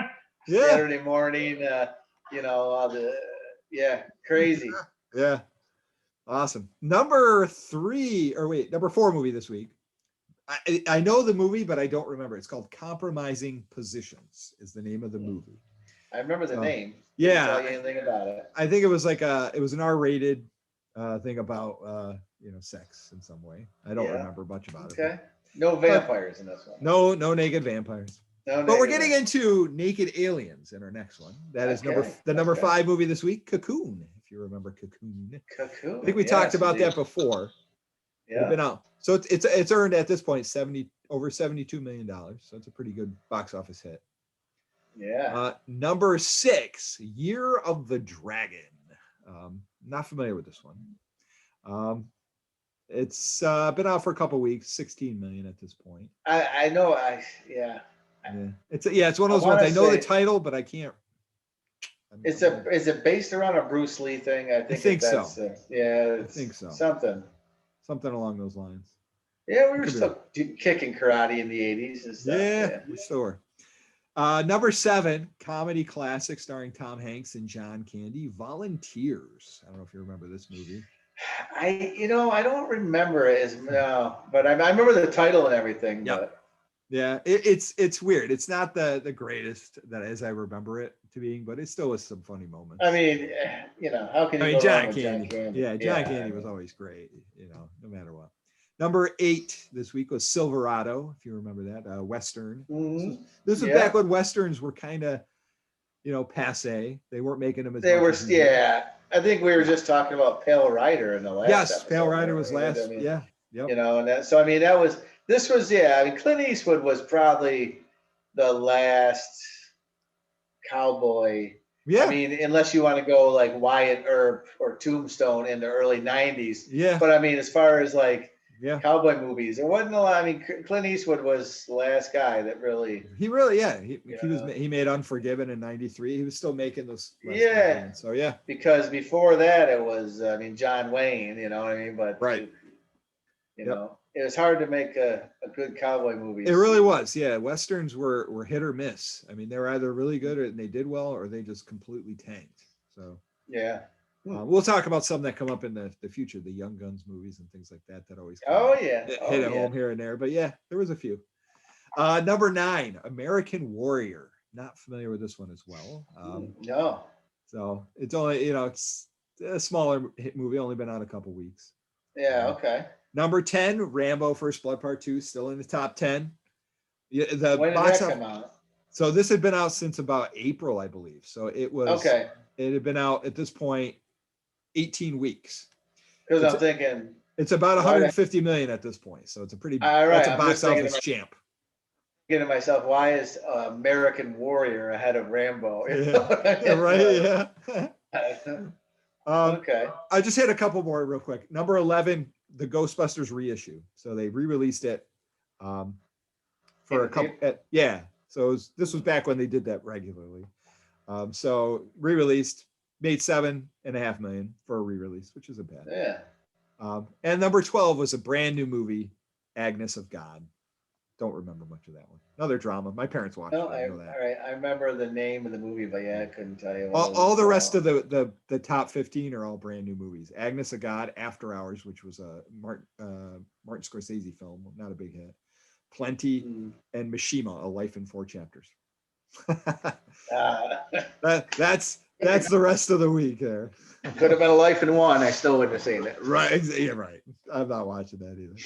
All right, so let's hit TV in 1985, right? Is this the new? We're in September, so is this when all the new shows are coming out? Yes, actually, yeah. There's some pretty big shows at this point coming out. So this would be during this week. So this was also hitting on the Saturday morning releases too.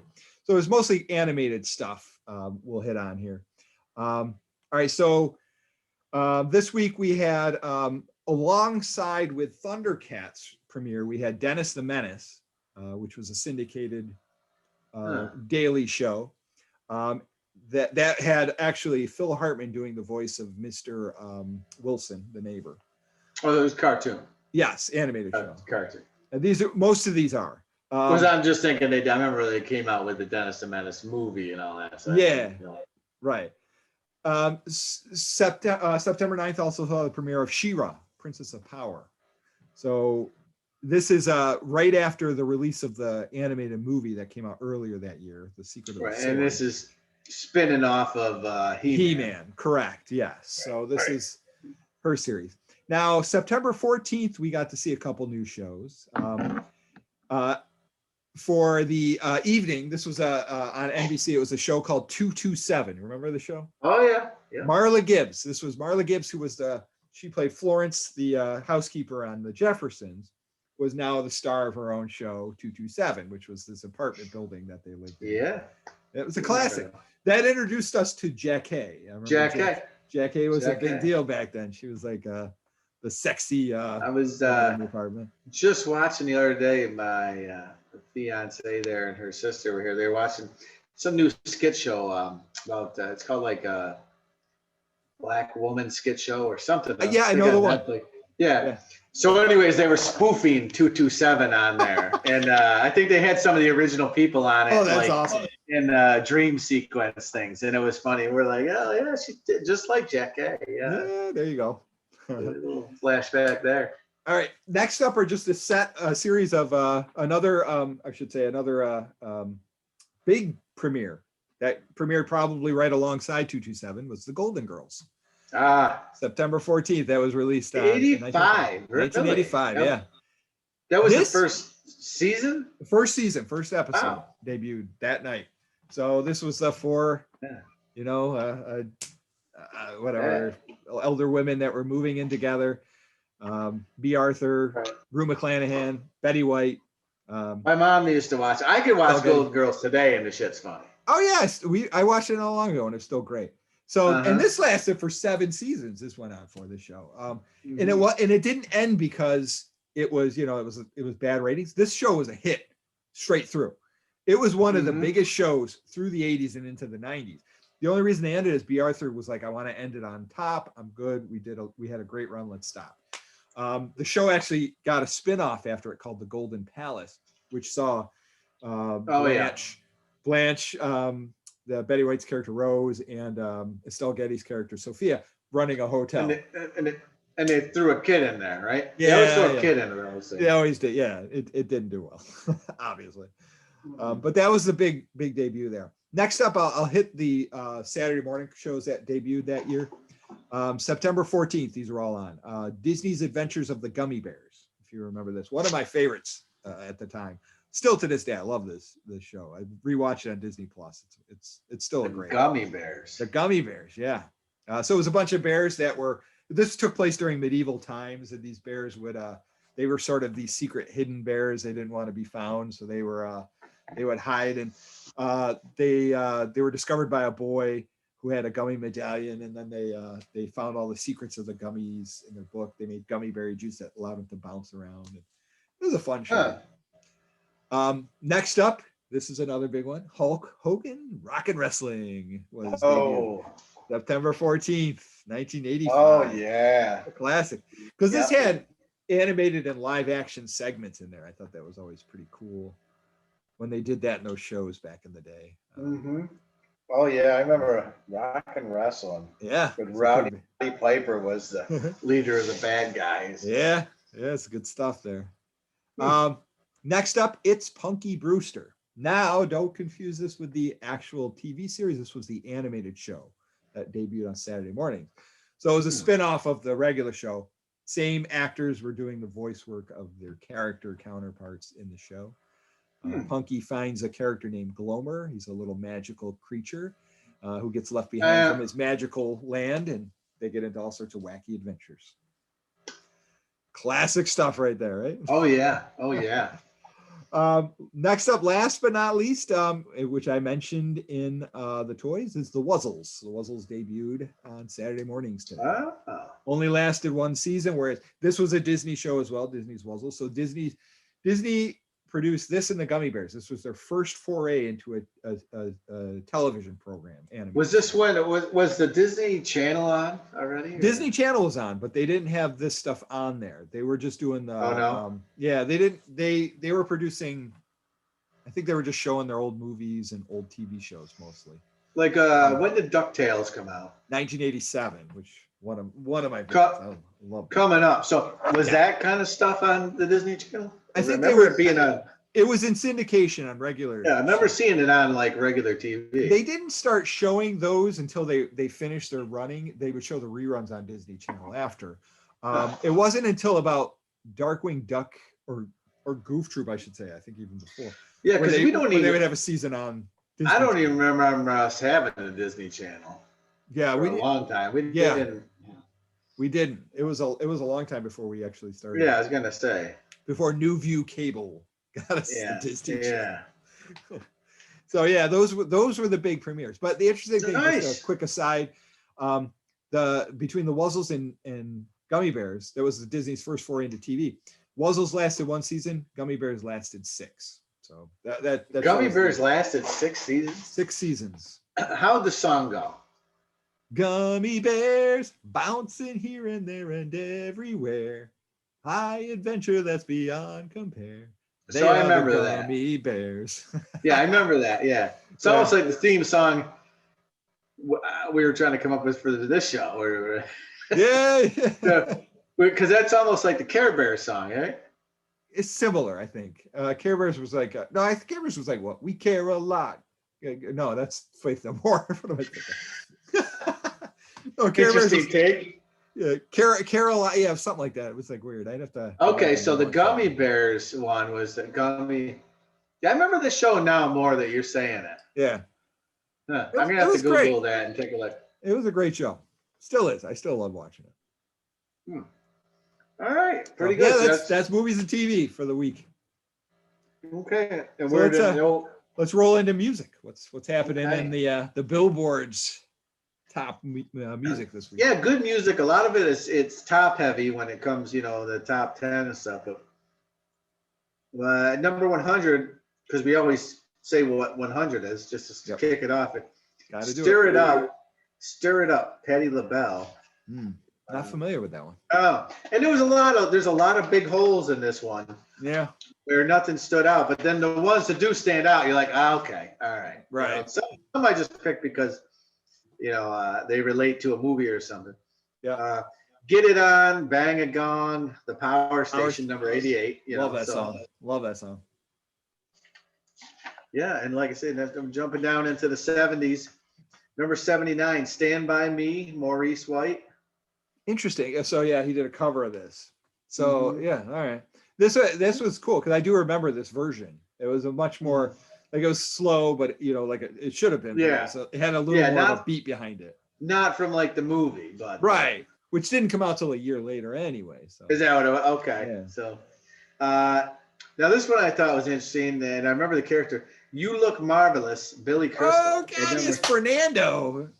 Yeah, Yeah. number 77. Yeah. So This is kind of funny because this is right before he debuted on Saturday Night Live. Because in October of this year, oh, see, I thought he was already began on. the cast. No, this was before. So that character he brought to Saturday Night Live. See, I thought it was the other way around. Like, after you become popular, then all of a sudden you put a song out. Okay. Oh wait, no, you're right. Yeah, I'm sorry. No, this was the year. My bad. You're correct. This one, 84 to 85 was the year of Billy Crystal. 85 was the year Lorne Michaels came back, and he had the really weird cats coming up. Yes, I'm sorry. Yeah. So okay, yes. all right. I was gonna say that'd be a little backwards. That it would be weird, but yeah. Yeah. Number 75, Glory Days, Bruce Springsteen. Good tune. Glory Days. That's like one of those like reminiscent songs. Yeah. Sort of Right. back Takes you back. Yes. And I still hear it on the radio today, and then it takes me back to the 80s. Yes. Even though in this song he's talking about going back to the 60s. Like the 60s, right? Yeah. It's funny. Yeah. Works twofold. It does. We'll drop a couple to 73. Weird Science. Oingo Boingo. Great song, great movie. I love that song too. That movie hasn't come up with us yet, but that's a classic. We will talk about that. But the lead singer of Oingo Boingo, do you know who that is?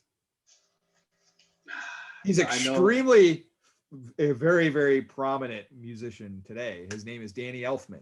He has He scored Pee-wee's Big Adventure, Batman for Tim Burton. Yeah. He did mostly every Tim Burton movie. The late 80s.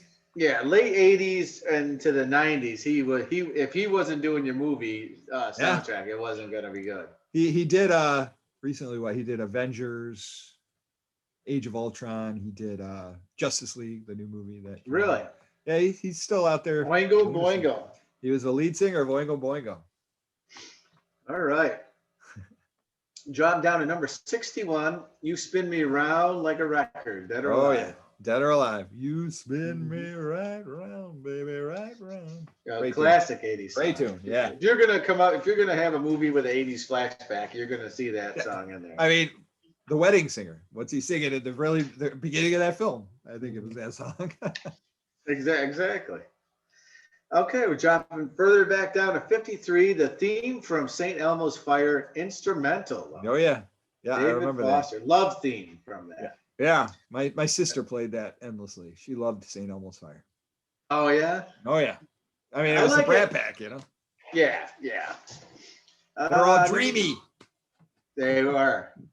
They were. This was when they started getting a little more serious. Oh yeah. We're legitimate. Take us seriously. That's right.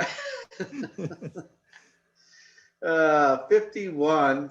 We Built This City by Starship. Starship, yeah. That's another classic 80s song. Like if you got an 80s yeah. movie, that's almost like a song you want to hear in it somewhere, you know? Unless you know where you are. So schmaltzy. Yeah, right. Number 48, Miami Vice theme, Jan Hammer. Jan Hammer, yeah. Oh, yeah. Another classic. Great, yeah, great exactly. stuff. Great stuff.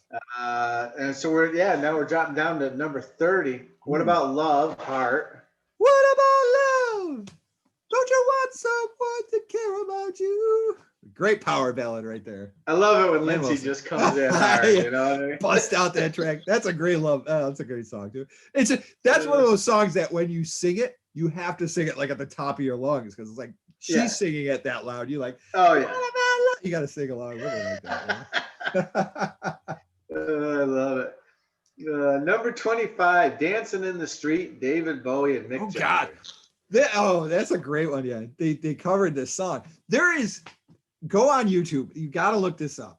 There is on YouTube. Somebody took the actual music video of the two of them. I don't know if you remember the video. It's just the two of them like running around like a abandoned warehouse and just jumping around and this and that, flailing about. Right. Somebody took the music out of it and just put in like this and then the sounds of them moving.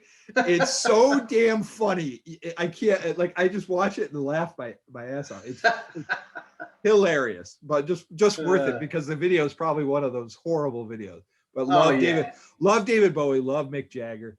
Oh yeah, you know, but yeah, not one of the shining. But together, videos. Frolicking in a warehouse, not so good. Very bizarre 80s. Just kiss and get it over with. All right, fellas. Oh shit! All right, number 22, Shout, Tears for Fears. Great stuff. Shout, let it all out. That could be a great album too. Songs from the big chair. It's getting tight towards the top here. That's what I was saying. Yeah. Lonely Old Night, number 19, with John Mellencamp. Oh yeah, Lonely Old Night. John Mellencamp, man, he was everywhere. He was like huge back in those days. This was after the Cougar, though. He dropped the Cougar. He became right. You gotta drop that Cougar. I'm legit now. I'm legit. Right. No Cougar. Just me, Mellencamp, baby. Yes. Number 17, Take on Me. Man, that video is like one of those iconic 80s videos. That was the one where she was like drawing and all with the cartoon. Yeah. Directed by Steve Barron, who went on to direct Teenage Mutant Ninja Turtles, the movie. Interestingly enough, little trivia for you there. A great movie from the 90s. Kyle's tying it all together. Yeah. All right. Number 16, Smoking in the Boys' Room, Motley Crue. Oh, man. They covered, what was that band that did that? I can't remember. But yeah, I remember this cover. It was awesome. It was a Boys Town Station or something like that. Or was the name of the original band? Yeah, I know what you're talking about. The Boys' Room. Yeah, I remember this cover. It was pretty awesome. Motley Crue was great. Oh, yeah, that's when they were hitting. Right, they were awesome. Number 15, Oh, Sheila, Ready for the World. Oh, Sheila. My favorite line in that song is, "What's good for the goose is always good for the gander. Oh, Sheila." That's the best. Oh, shit. It's like in the middle of the song. It's in the middle of the song. You're like, what is that? Right. We got to put something in here. It doesn't feel right if we don't have something in here. I'm just going to say something real quick. Right. I love it. Right below that, number 14, Dress You Up, Madonna. Gonna dress you up in my love. Yeah, good classic Madonna right there. Good stuff. And we'll jump to 11, Summer of '69, Bryan Adams. Oh my God. I think that's one of those songs that I've heard more times in my life than any other song is Summer of '69. Oh, it's. But I mean, it's a nostalgic song when you hear it. It's just. Yeah, it's good. Yeah. I mean, but you can put it on any classic rock station. You're gonna hear it. God, yeah. Even the light rock stations, they play it now. Like they'll play it there too. We're popping into the top 10 now, so we're gonna hit them all. Number 10, Invincible, theme from Legend of Billie Jean, Pat Benatar. Yeah. Legend of Billie Jean, starring Helen Slater and Christian Slater. No relation. Yeah. Yeah. Good movie. All right. Yeah, that was a all good right. one. Number 9, Pop Life, Prince and the Revolution. I don't Yeah, know I'm that one not. off the top of my head. I wonder, I know Prince, but I yeah. mean, I'm sure it was up there. Number 8, Freedom by Wham. Oh, yeah. Well, I like the version George Michael did in 1990, but I know the song. Yeah. Mm-hmm. Freedom. Yeah. Freedom. Number 7, Freeway of Love, Aretha Franklin. Yeah, we're going riding on a freeway of love in a pink Cadillac. Good stuff right there. The Queen of Soul still hitting them. Oh yeah, up at number 7. Good for her. Yeah. Number 6, Don't Lose My Number, Phil Collins. Billy, don't you lose my number. Mm-hmm. There was like no, not that one. I'm thinking of another song, but I thought there was a story behind that one, but it's In the Air Tonight that I'm thinking of. Oh yeah. All right. Number 5, The Power of Love, Huey Lewis in the News. Yeah, right now that song is probably on fire because Back to the Future. Sure. Riding that wave, that wave. Still number 1 at the box office, so why not, right? Exactly. Number 4, Cherish, Kool and the Gang. Oh man, wow, really? Then? Man, I thought that was like a long time before that. Right, I know. Wow. It's weird, man. Because it's weird, Kool and the Gang's still hitting in the 80s. Huh. Yeah. Mid-80s, I should say. In the early 80s, yes, but mid-80s, wow. Cool is still cool. It's still cool. Gang, not so much, but that's Cherish the love. no. Number 3, Money for Nothing, Dire Straits. Oh my God, I mean, that and this was the video. 80s Right. video. That is Yeah. because it's like computer generated animation. Oh yeah. Whoa. I remember watching it, going, "What's going on?" Wow, that's so real.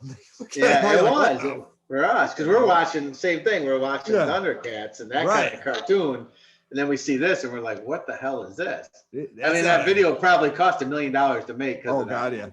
I Yeah. mean, it took 6 months or whatever. You know. Right? Yeah. Oh, my Uh, God. Awesome song too. Mark Knopfler hitting it out, man. That was a great tune. And the last 2 coming off of movies here. Number 2, We Don't Need Another Hero, Thunderdome, Tina Oh Turner. yeah, okay, sure, yeah, that would have been right Yeah. around this time. We don't need another. And I'm just surprised. That was the final Mad Max movie out by 85. Yeah, God, yeah, right, man. 85. I thought it was a little later for that for some Yeah. reason. I thought it was like late 80s. But No, 85. Yeah, that was over. But then, but at that point, yeah, he wanted to be done with that. He was into the Lethal Weapon came out 2 years later. Lethal so Weapons. Yeah, that was a big. That made him a mega star. right. He wasn't going back after that. Nah, yeah, he's like, I'm too good. And then number 1, St. Elmo's Fire, Man in Motion. Man in Motion, Parr. John Parr hitting it out again. Yeah. Yeah. I'm gonna be your man in motion. All I need is a pair of wheels. Great tune, And that's great tune. that's a funny thing because it wasn't like he was doing that. I don't think he did that for the movie, right? Didn't they just? I wonder. How was his? There was a little backstory on that. I remember it was something. Yeah. He was just because he's a Canadian guy, and he was just Right. That was like his only song. I mean, Right, that was yeah, like yeah. There was nothing else that he did that was like, oh yeah. It was, but that was big hit for him. And then I think the all the kids from the movie kind of did a little something. Right. They did some stuff for the video on top of just taking scenes from the movie. So Right. And I was like, hey. Yeah. Well, I'm sure the amount of money he made from that song, he had a nice, comfortable you can, retirement from that. yep, you can eat all the maple syrup he wants up there in Canada. Good on you, John Parr. Eh? Good on you, buddy. Take off, eh? But All that's it for the music of the week. Awesome. So let's hit up the spinner rack quick. I'll go through it quick. We won't dwell on them too long, but we'll hit some of the highlights of this week. First up, Alpha Flight number 29. This was I picked this one mainly because the Hulk Crossroads epilogue part 2 of 2. So Cut, Bait, and Run part 5 of 5 was that, but it was an epilogue of a Hulk crossover, which was pretty cool. Right. Well, you're always selling comics that way. Yeah. Next up, Amazing Spider-Man number 271. Whatever Happened to Crusher Hogan, script by Tom DeFalco. This was where you had the Web Slinger's epic encounter with Fire Lord is over, and now it's time to get back to old friends and old acquaintances, including one from way back in Amazing Fantasy 15, Crusher Hogan. So he comes back from then. Oh. Spidey's still in the black suit at this point. So pretty cool stuff. Amazing Next, Spider or Amazing, what was it? Amazing Fantasy 15 was the Yep. appearance of Spider-Man. Yes. So this character was in that one, and he came back. Next up, Avengers number 262, Many Brave Hearts, guest starring Submariner and Stingray. Script by one of my personal favorite writers, Roger Stern. Art by John Buscema, another great artist of that time. The Federal Aviation Administration has grounded the Avengers Quinjets, and the majestic aircraft cannot take off or land in Manhattan anymore. So, Wow. big deal there. So they had to deal with The man is bringing them down. Yeah, what's up with that? We help you, and you're not letting us land. What the heck? Right. Yeah, like, we're going to tie the Avengers up with the bureaucracy. Yeah, right. Yeah, I think they just got a pass, for being the Avengers. Next up, Batman number 390. This was Women Dark and Dangerous, starring Batman, Robin, Harvey Bullock, Nocturna, Night Slayer, and Catwoman. Script by Doug Mensch. Doug Mensch wrote some good stuff back in those days. So Nocturna tries to discover what's causing the Red Rain. Batman battles Catwoman. So that was the big to-do in that issue. This next up is Batman and the Outsiders. They had a spinoff, was still going at that time. This is number 28. Emily Briggs' abduction sets in motion the truth about Looker, Part 1, Abduction from Below. This was a Part 1 of 4. Script by Mike W. Barr, art by Alan Davis. So there was a little continuation one. Next up, let's look at on my list. Sorry, there's some stuff in between. There's a lot of weird stuff that I'm just breezing over right now. So bear with me. Yeah, sorry. Next up, we'll look at Blue Devil number 19. So if you recall Blue Devil, I think we talked about him before. Mm-hmm. Three Tales starring Kid Devil by Gary Cohn, Dan Mishkin, Alan Kupperberg, and Rick Magyar. Captain Cold and the Trickster cause trouble, and Ice Cream You Scream. Someone else dons the Kid Devil suit and guest star. And Robin, Jason Todd Robin, helps out with a case in Dear Pen Pal. So some cool issues there. Next up, we'll have my list of stuff. I don't want to hit everything here. Let me go into Conan the Barbarian, number 177. Wow, 177. Yeah, he went for a while. Conan was he started in 78 or something like that. I think he started 1970. Oh shit, that was way out there. Oh yeah, he's been in for a while. This was Well of Souls, script by Jim Owsley, pencils by John Buscema. Evil time traveler Nostum returns to destroy the Tetra. So big to-dos happening in that world. This was another big one that I thought, bring up because we talked about it last time. Crisis on Infinite Earths. This is number 9 at this point. Last time we talked about it was the death of Supergirl. Yeah, because that was one of the first series where they tied the whole universe together. Everybody was a huge event series, but this was Warzone, written by Marv Wolfman, art by George Perez and Jerry Ordway. This one is big. The dastardly duo of Brainiac and Lex Luthor assemble the greatest force for evil the multiverse has ever seen. With the heroes distracted by the crisis, the villains of the DCU unite into an army, the likes of which have never been seen before, and perform a coup d'etat on the remaining Earths. So all the Earths. Look out. Yeah, big stuff. Big stuff. All right, next up, Daredevil number 225. This was Then You Die, script by Denny O'Neil, one of my favorite writers of anything. His Batman stuff's awesome. Dee Dee goes to visit Heather's grave when he discovers the Vulture trying to dig her up for her jewels. Creepy stuff. This was a cool one I wanted to pick because this was a DC challenge. This is number 2. So this is where they would pick certain characters and kind of put them together, and they get different writers and authors in each of these, so they would have a whole bunch of different things happening. So Batman must stop a bomb from going off. Jonah Hex leaps to the year 1985, and Manticore keeps Kongorilla and Buona Beast busy in San Diego, and Superman takes on Mongol on Earth's moon. So pretty cool stuff. A lot going on. Yeah, they got a lot going on. Next up, Doctor Strange, number 74. And now the Beyonder, script by Peter B. Gillis, art by Mark Badger. Clea stays in the Dark Dimension as Queen. Strange battles the Beyonder in the Secret Wars 2 tie-in. So pretty big deal there. Right, because they had the Secret Wars. Right. And then then DC did Infinity Earth. Right. Around this time, they're coming out with Secret Wars 2, right? Exactly. Yeah. So I think because of the success of Secret Wars, they're like, yeah, let's jump in on that too. All right, let's see. I'm going to skip over that one. Fantastic Four number 285. We'll look at that one. This was a Secret Wars 2 tie-in as well. Hero Avengers cameoed in this. Story by John Byrne, art by John Byrne and Al Gordon. Don't miss this one. It's most important and poignant Fantastic Four tales. When a little boy tries to emulate his heroes, the Human Torch, Johnny learns a hard lesson about what it means to be a role model. Tragic aftermath in that one. This was when She-Hulk was a member, not the Thing. What did the kid do? Set himself on fire or something? Yes, I think that was the whole deal with that. Don't play with matches, kids. Don't Right? play with matches. You got it. This was a funny one I wanted to pick. Fraggle Rock number 5. Comic book version of the TV show featuring the Fraggles. So that was a big deal. So yeah, it was pretty cool that they added that in. I still reference Fraggle Rock today. Because I always try to explain to people about the doozers.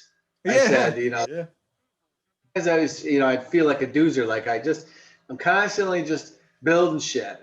Right. And you're working so hard. Yep. And then some assholes just come along and tear it down and start eating it. You know what I mean? That was but the doozers just kept on building. Yeah. They like to build. They build with radishes, and the Fraggles ate radishes. It was a symbiotic relationship right there. I'm sure at night they go home and be like, God damn Fraggles. I was really getting ahead of myself today. Ahead of myself. Ate another building today. One of them got really hungry. He must have smoked something. Yeah. Next up, G.I. Joe 42. Ties That Bind, written by Larry Hama, art by Rod Wingman. Storm Shadow and his pupil reach a crossroads. So, pretty cool. Mm-hmm. Next up, Green Lantern number 195. This was a Crisis on Infinite Earths crossover. So it was called 4. On Oa, Hal Jordan discovers that he will never be a Green Lantern again, as if Guy Gardner becomes the new Green Lantern. So that was a big deal back then. A big issue. Yeah, so changeover. And I know he wasn't really that well liked, I don't believe. So no, Guy Gardner. I think he was one of the ones that people didn't care for. I don't remember much, but never been a big Green Lantern fan, just I didn't because follow of that. To me, it's like Doctor Who's.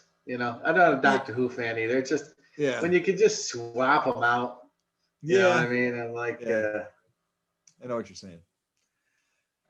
Next up, He-Man and the Master of the Universe magazine number 1. I just wanted to pick that because I thought that was kind of a cool. That was a magazine or magazine. This was just a magazine. Didn't last a lot of issues. I think it only lasted maybe like a dozen. Well, they were jumping on that bandwagon. Right, they were trying. The comics came out shortly after. Right. Because this is where Star Comics was going through. Star Comics had Heathcliff and Fraggle Rock. Heathcliff number 5 came out this week as well. I mean, back then they were so big, and at this point, you could sell like He-Man, colonoscopy kits. Yeah. And people would be like, I'll take on.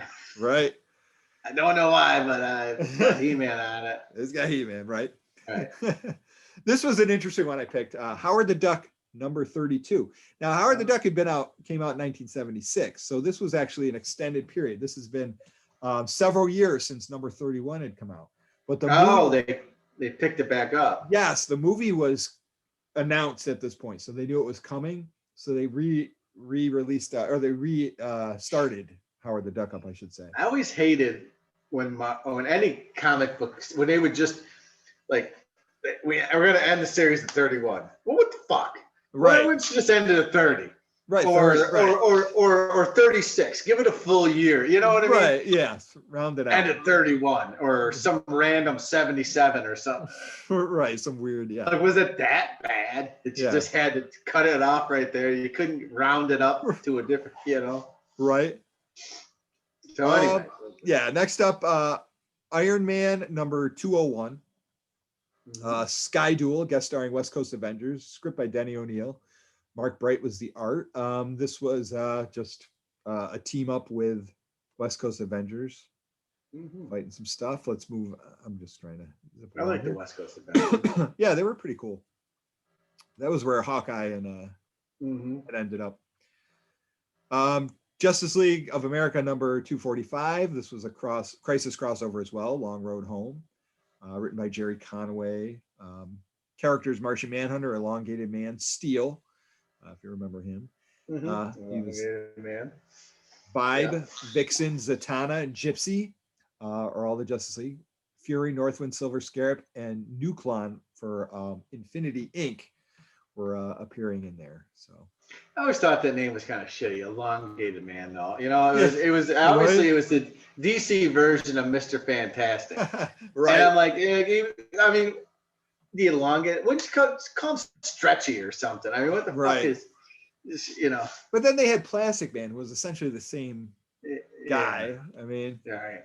you know, I mean, the Marvel had the better name, Mr. Fantastic. I mean, that Yeah, was, and even that's not great. I mean, It's not, I mean, but it's- but right. that's like a dude with a huge ego for sure. You know, he's like, I'm fantastic, Mr. Fantastic. Right.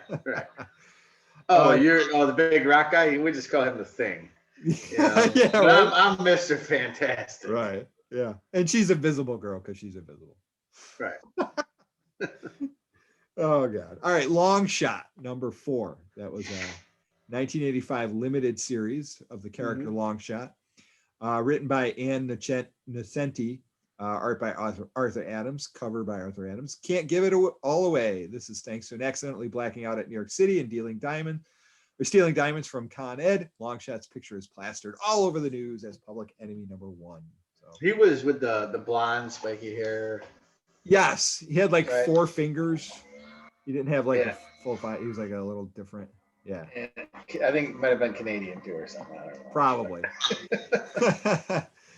Next up, this was a big one for me. Mask number 1. If you remember Mask. Oh, yeah. Mobile Armored Strike Command. This was the premiere issue of the 4-parter.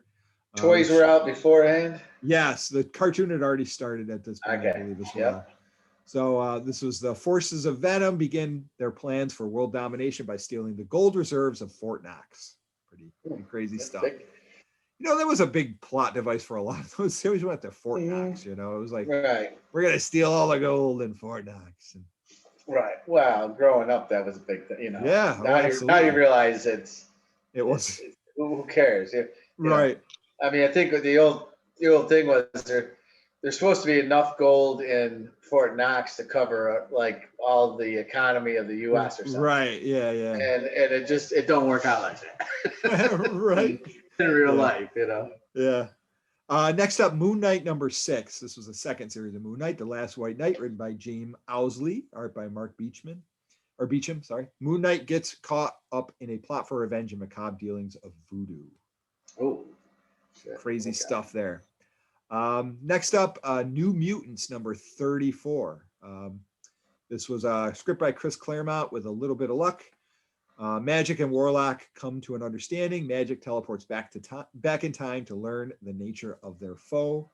Magic frees her teammates, and together they defeat Amal Farouk. So, big deal there. Next up is going to be Nightcrawler number 2. He had his own little series. it was a mini series, wasn't it? Yes, yeah, it was just a mini, like a 4, I think it was just a 4 or 2 or whatever issue miniseries. I think it's just 2. So this is A Boggy Day in Lundentwin. Script by Dave Cockrum. Nightcrawler rescues a beautiful princess from an evil shark creature. Kitty and Ileana pull Kurt from the boggy dimension, but drop him off in another in a failed attempt to bring him home. Bummer, Kurt. Sorry for you, buddy. All right, just a couple more here I'm going to hit, and then we'll wrap up our month here. Hold on one sec. Let me scroll down. Power Pack. We'll hit this one. Power Pack was script by Louise Simonson. This was a Snark Attack was the name of this issue. Franklin is made a member. Franklin Richards is made a member of Power Pack. All right, because Power Pack was all like kids. It was a group of, were they mutants? Yes. Yeah. Yep. Here's an interesting one I threw in. Rom. You remember Rom? Yeah. Number My 70. brother used to read Rom, The Wit. Yeah. The Wit loved Rom, man. I could never get into it. It was basically kind of looked like a transformer, but he didn't really transform, right? I mean, it's just a robot. He was like a space knight or something. It was weird. The Wit loved Rom. I could never get into it. Yeah. This was story by Bill Mantlo, art by Steve Ditko and Joe Sinnott, two big deals. This is Brandy has arrived on Galador homeworld to her beloved Rom. So there we go. Turning home to Rom in that one. Just a couple more hit. Secret Wars actually second printed at this point, which was kind of cool. Ooh. And Sectors number 4. I thought this was kind of fun. This was another big toy line of the 80s. Didn't really make it very far, but it had a comic, had a cartoon, had a toy line. Yeah. This was I think it only lasted about maybe 8 issues. But, Again, what the fuck? Couldn't get 12? No, I mean, couldn't get us a full year. Just get us that, and we're done. Jesus All Christ. right. All right, let's wrap this up quick. Yeah. Let me see what else we got that's cool. Yep, here's our big one. I wanted to hit this one just V. Remember V, the TV show? Yep. Number 11 of the comic hits. Meanwhile, Out in Space, written by Carrie Bates. Art by Carmine Infantino and Tony DeZuniga. The Resistance returns to LA to discover a traitor lurks among them. The son of the leader comes to Earth and becomes a pawn between us and them. So I think they were about at the end of that run. On that, but that's it. There's a spinner rack for this week. Yeah, pretty good. Mid stuff in there. 80s, good comics. Absolutely. Good comics running around there. So yeah, pretty cool. So awesome show, man. Wow. Was. Man, I feel like we were like up here and we kind of come down in a nice, quiet lull. Yeah. I mean, no, it was good. I liked having a guest on. Yeah, I'm going to tell it was you, fun. folks, it was the first guest we've had on, and I thought, like you say, it set the bar pretty high. It was great guest. Fantastic guests. A lot of fun, great stories. I think it's worth bringing people on again. Once you people hear this, you'll let us know if you think so, if you think that's worthwhile, or if it's if you just like the regular format. But I liked it was good. I like having a guest in, even if we don't do it every week, at least once in a while having a guest makes the show, breaks up our just going back and forth. We get somebody else in here, sharing some stories, mixing it up. Absolutely. Pretty good. We've been hitting it pretty hard here in the middle of the 80s because of those kind of reasons. We did the Back to the Future and then followed up here same year. Yeah. I don't know. We'll have to talk about where we're going to go next. That's it. I've got some. I know I've got another guy coming in that we're going to talk to about the which would be the fall of '86, which would be coming up. And he's a writer for one of my favorite cartoons, The Real Ghostbusters. He's coming in. Wrote some of my favorite episodes too. I still watch the episodes. The Real Ghostbusters was the animated spinoff of the movie. So Peter Venkman, right. It wasn't because the Ghostbusters was the one with the ape. Right. The ape. Yes. They wouldn't sell that name. No. They said we're putting our shit back on TV. They don't gotta give them credit for because that was an actual TV show. Oh yeah, yes. With a costumed ape or whatever the hell it was. In the 1975. The Ghostbusters. I never knew that. I was confused enough as a kid when that came out saying they were Ghostbusters. I did too. It blew my mind because I'm like, wait a minute, why are there 2 Ghostbuster shows on? This one's got the movie characters. Are these like? And they kept touting him as the son of the Ghostbusters. I'm like, okay, is it a sequel to the show? Right. It confused the shit out of me for a long time, but. Well, let's not pick a date right now. Then we'll see if you get somebody else lined up. Yep. But we'll look here, getting back to you within a couple more weeks, we'll hit another one. And Absolutely. other than that, you're still working feverishly in the editing room, putting them all Yes. together. Yes. We're going to, yeah, the episodes will be available soon, and you should be able to hear everything. So. All right. Well, we'll get back to you, folks. Remember, in the Awesome. meantime, here at the 80s Kids, we'll do the Googling for you. Definitely. Thanks for joining us. Thanks for having for everything we've done. Thanks, Larry Kenney, for coming on and Oh yeah, thank you very much. sharing all these great stories and just being a part of it. Absolutely, brother. Okay, Thanks, man. well, we'll see you on the next one. All right. Go Beans. Okay. Yep.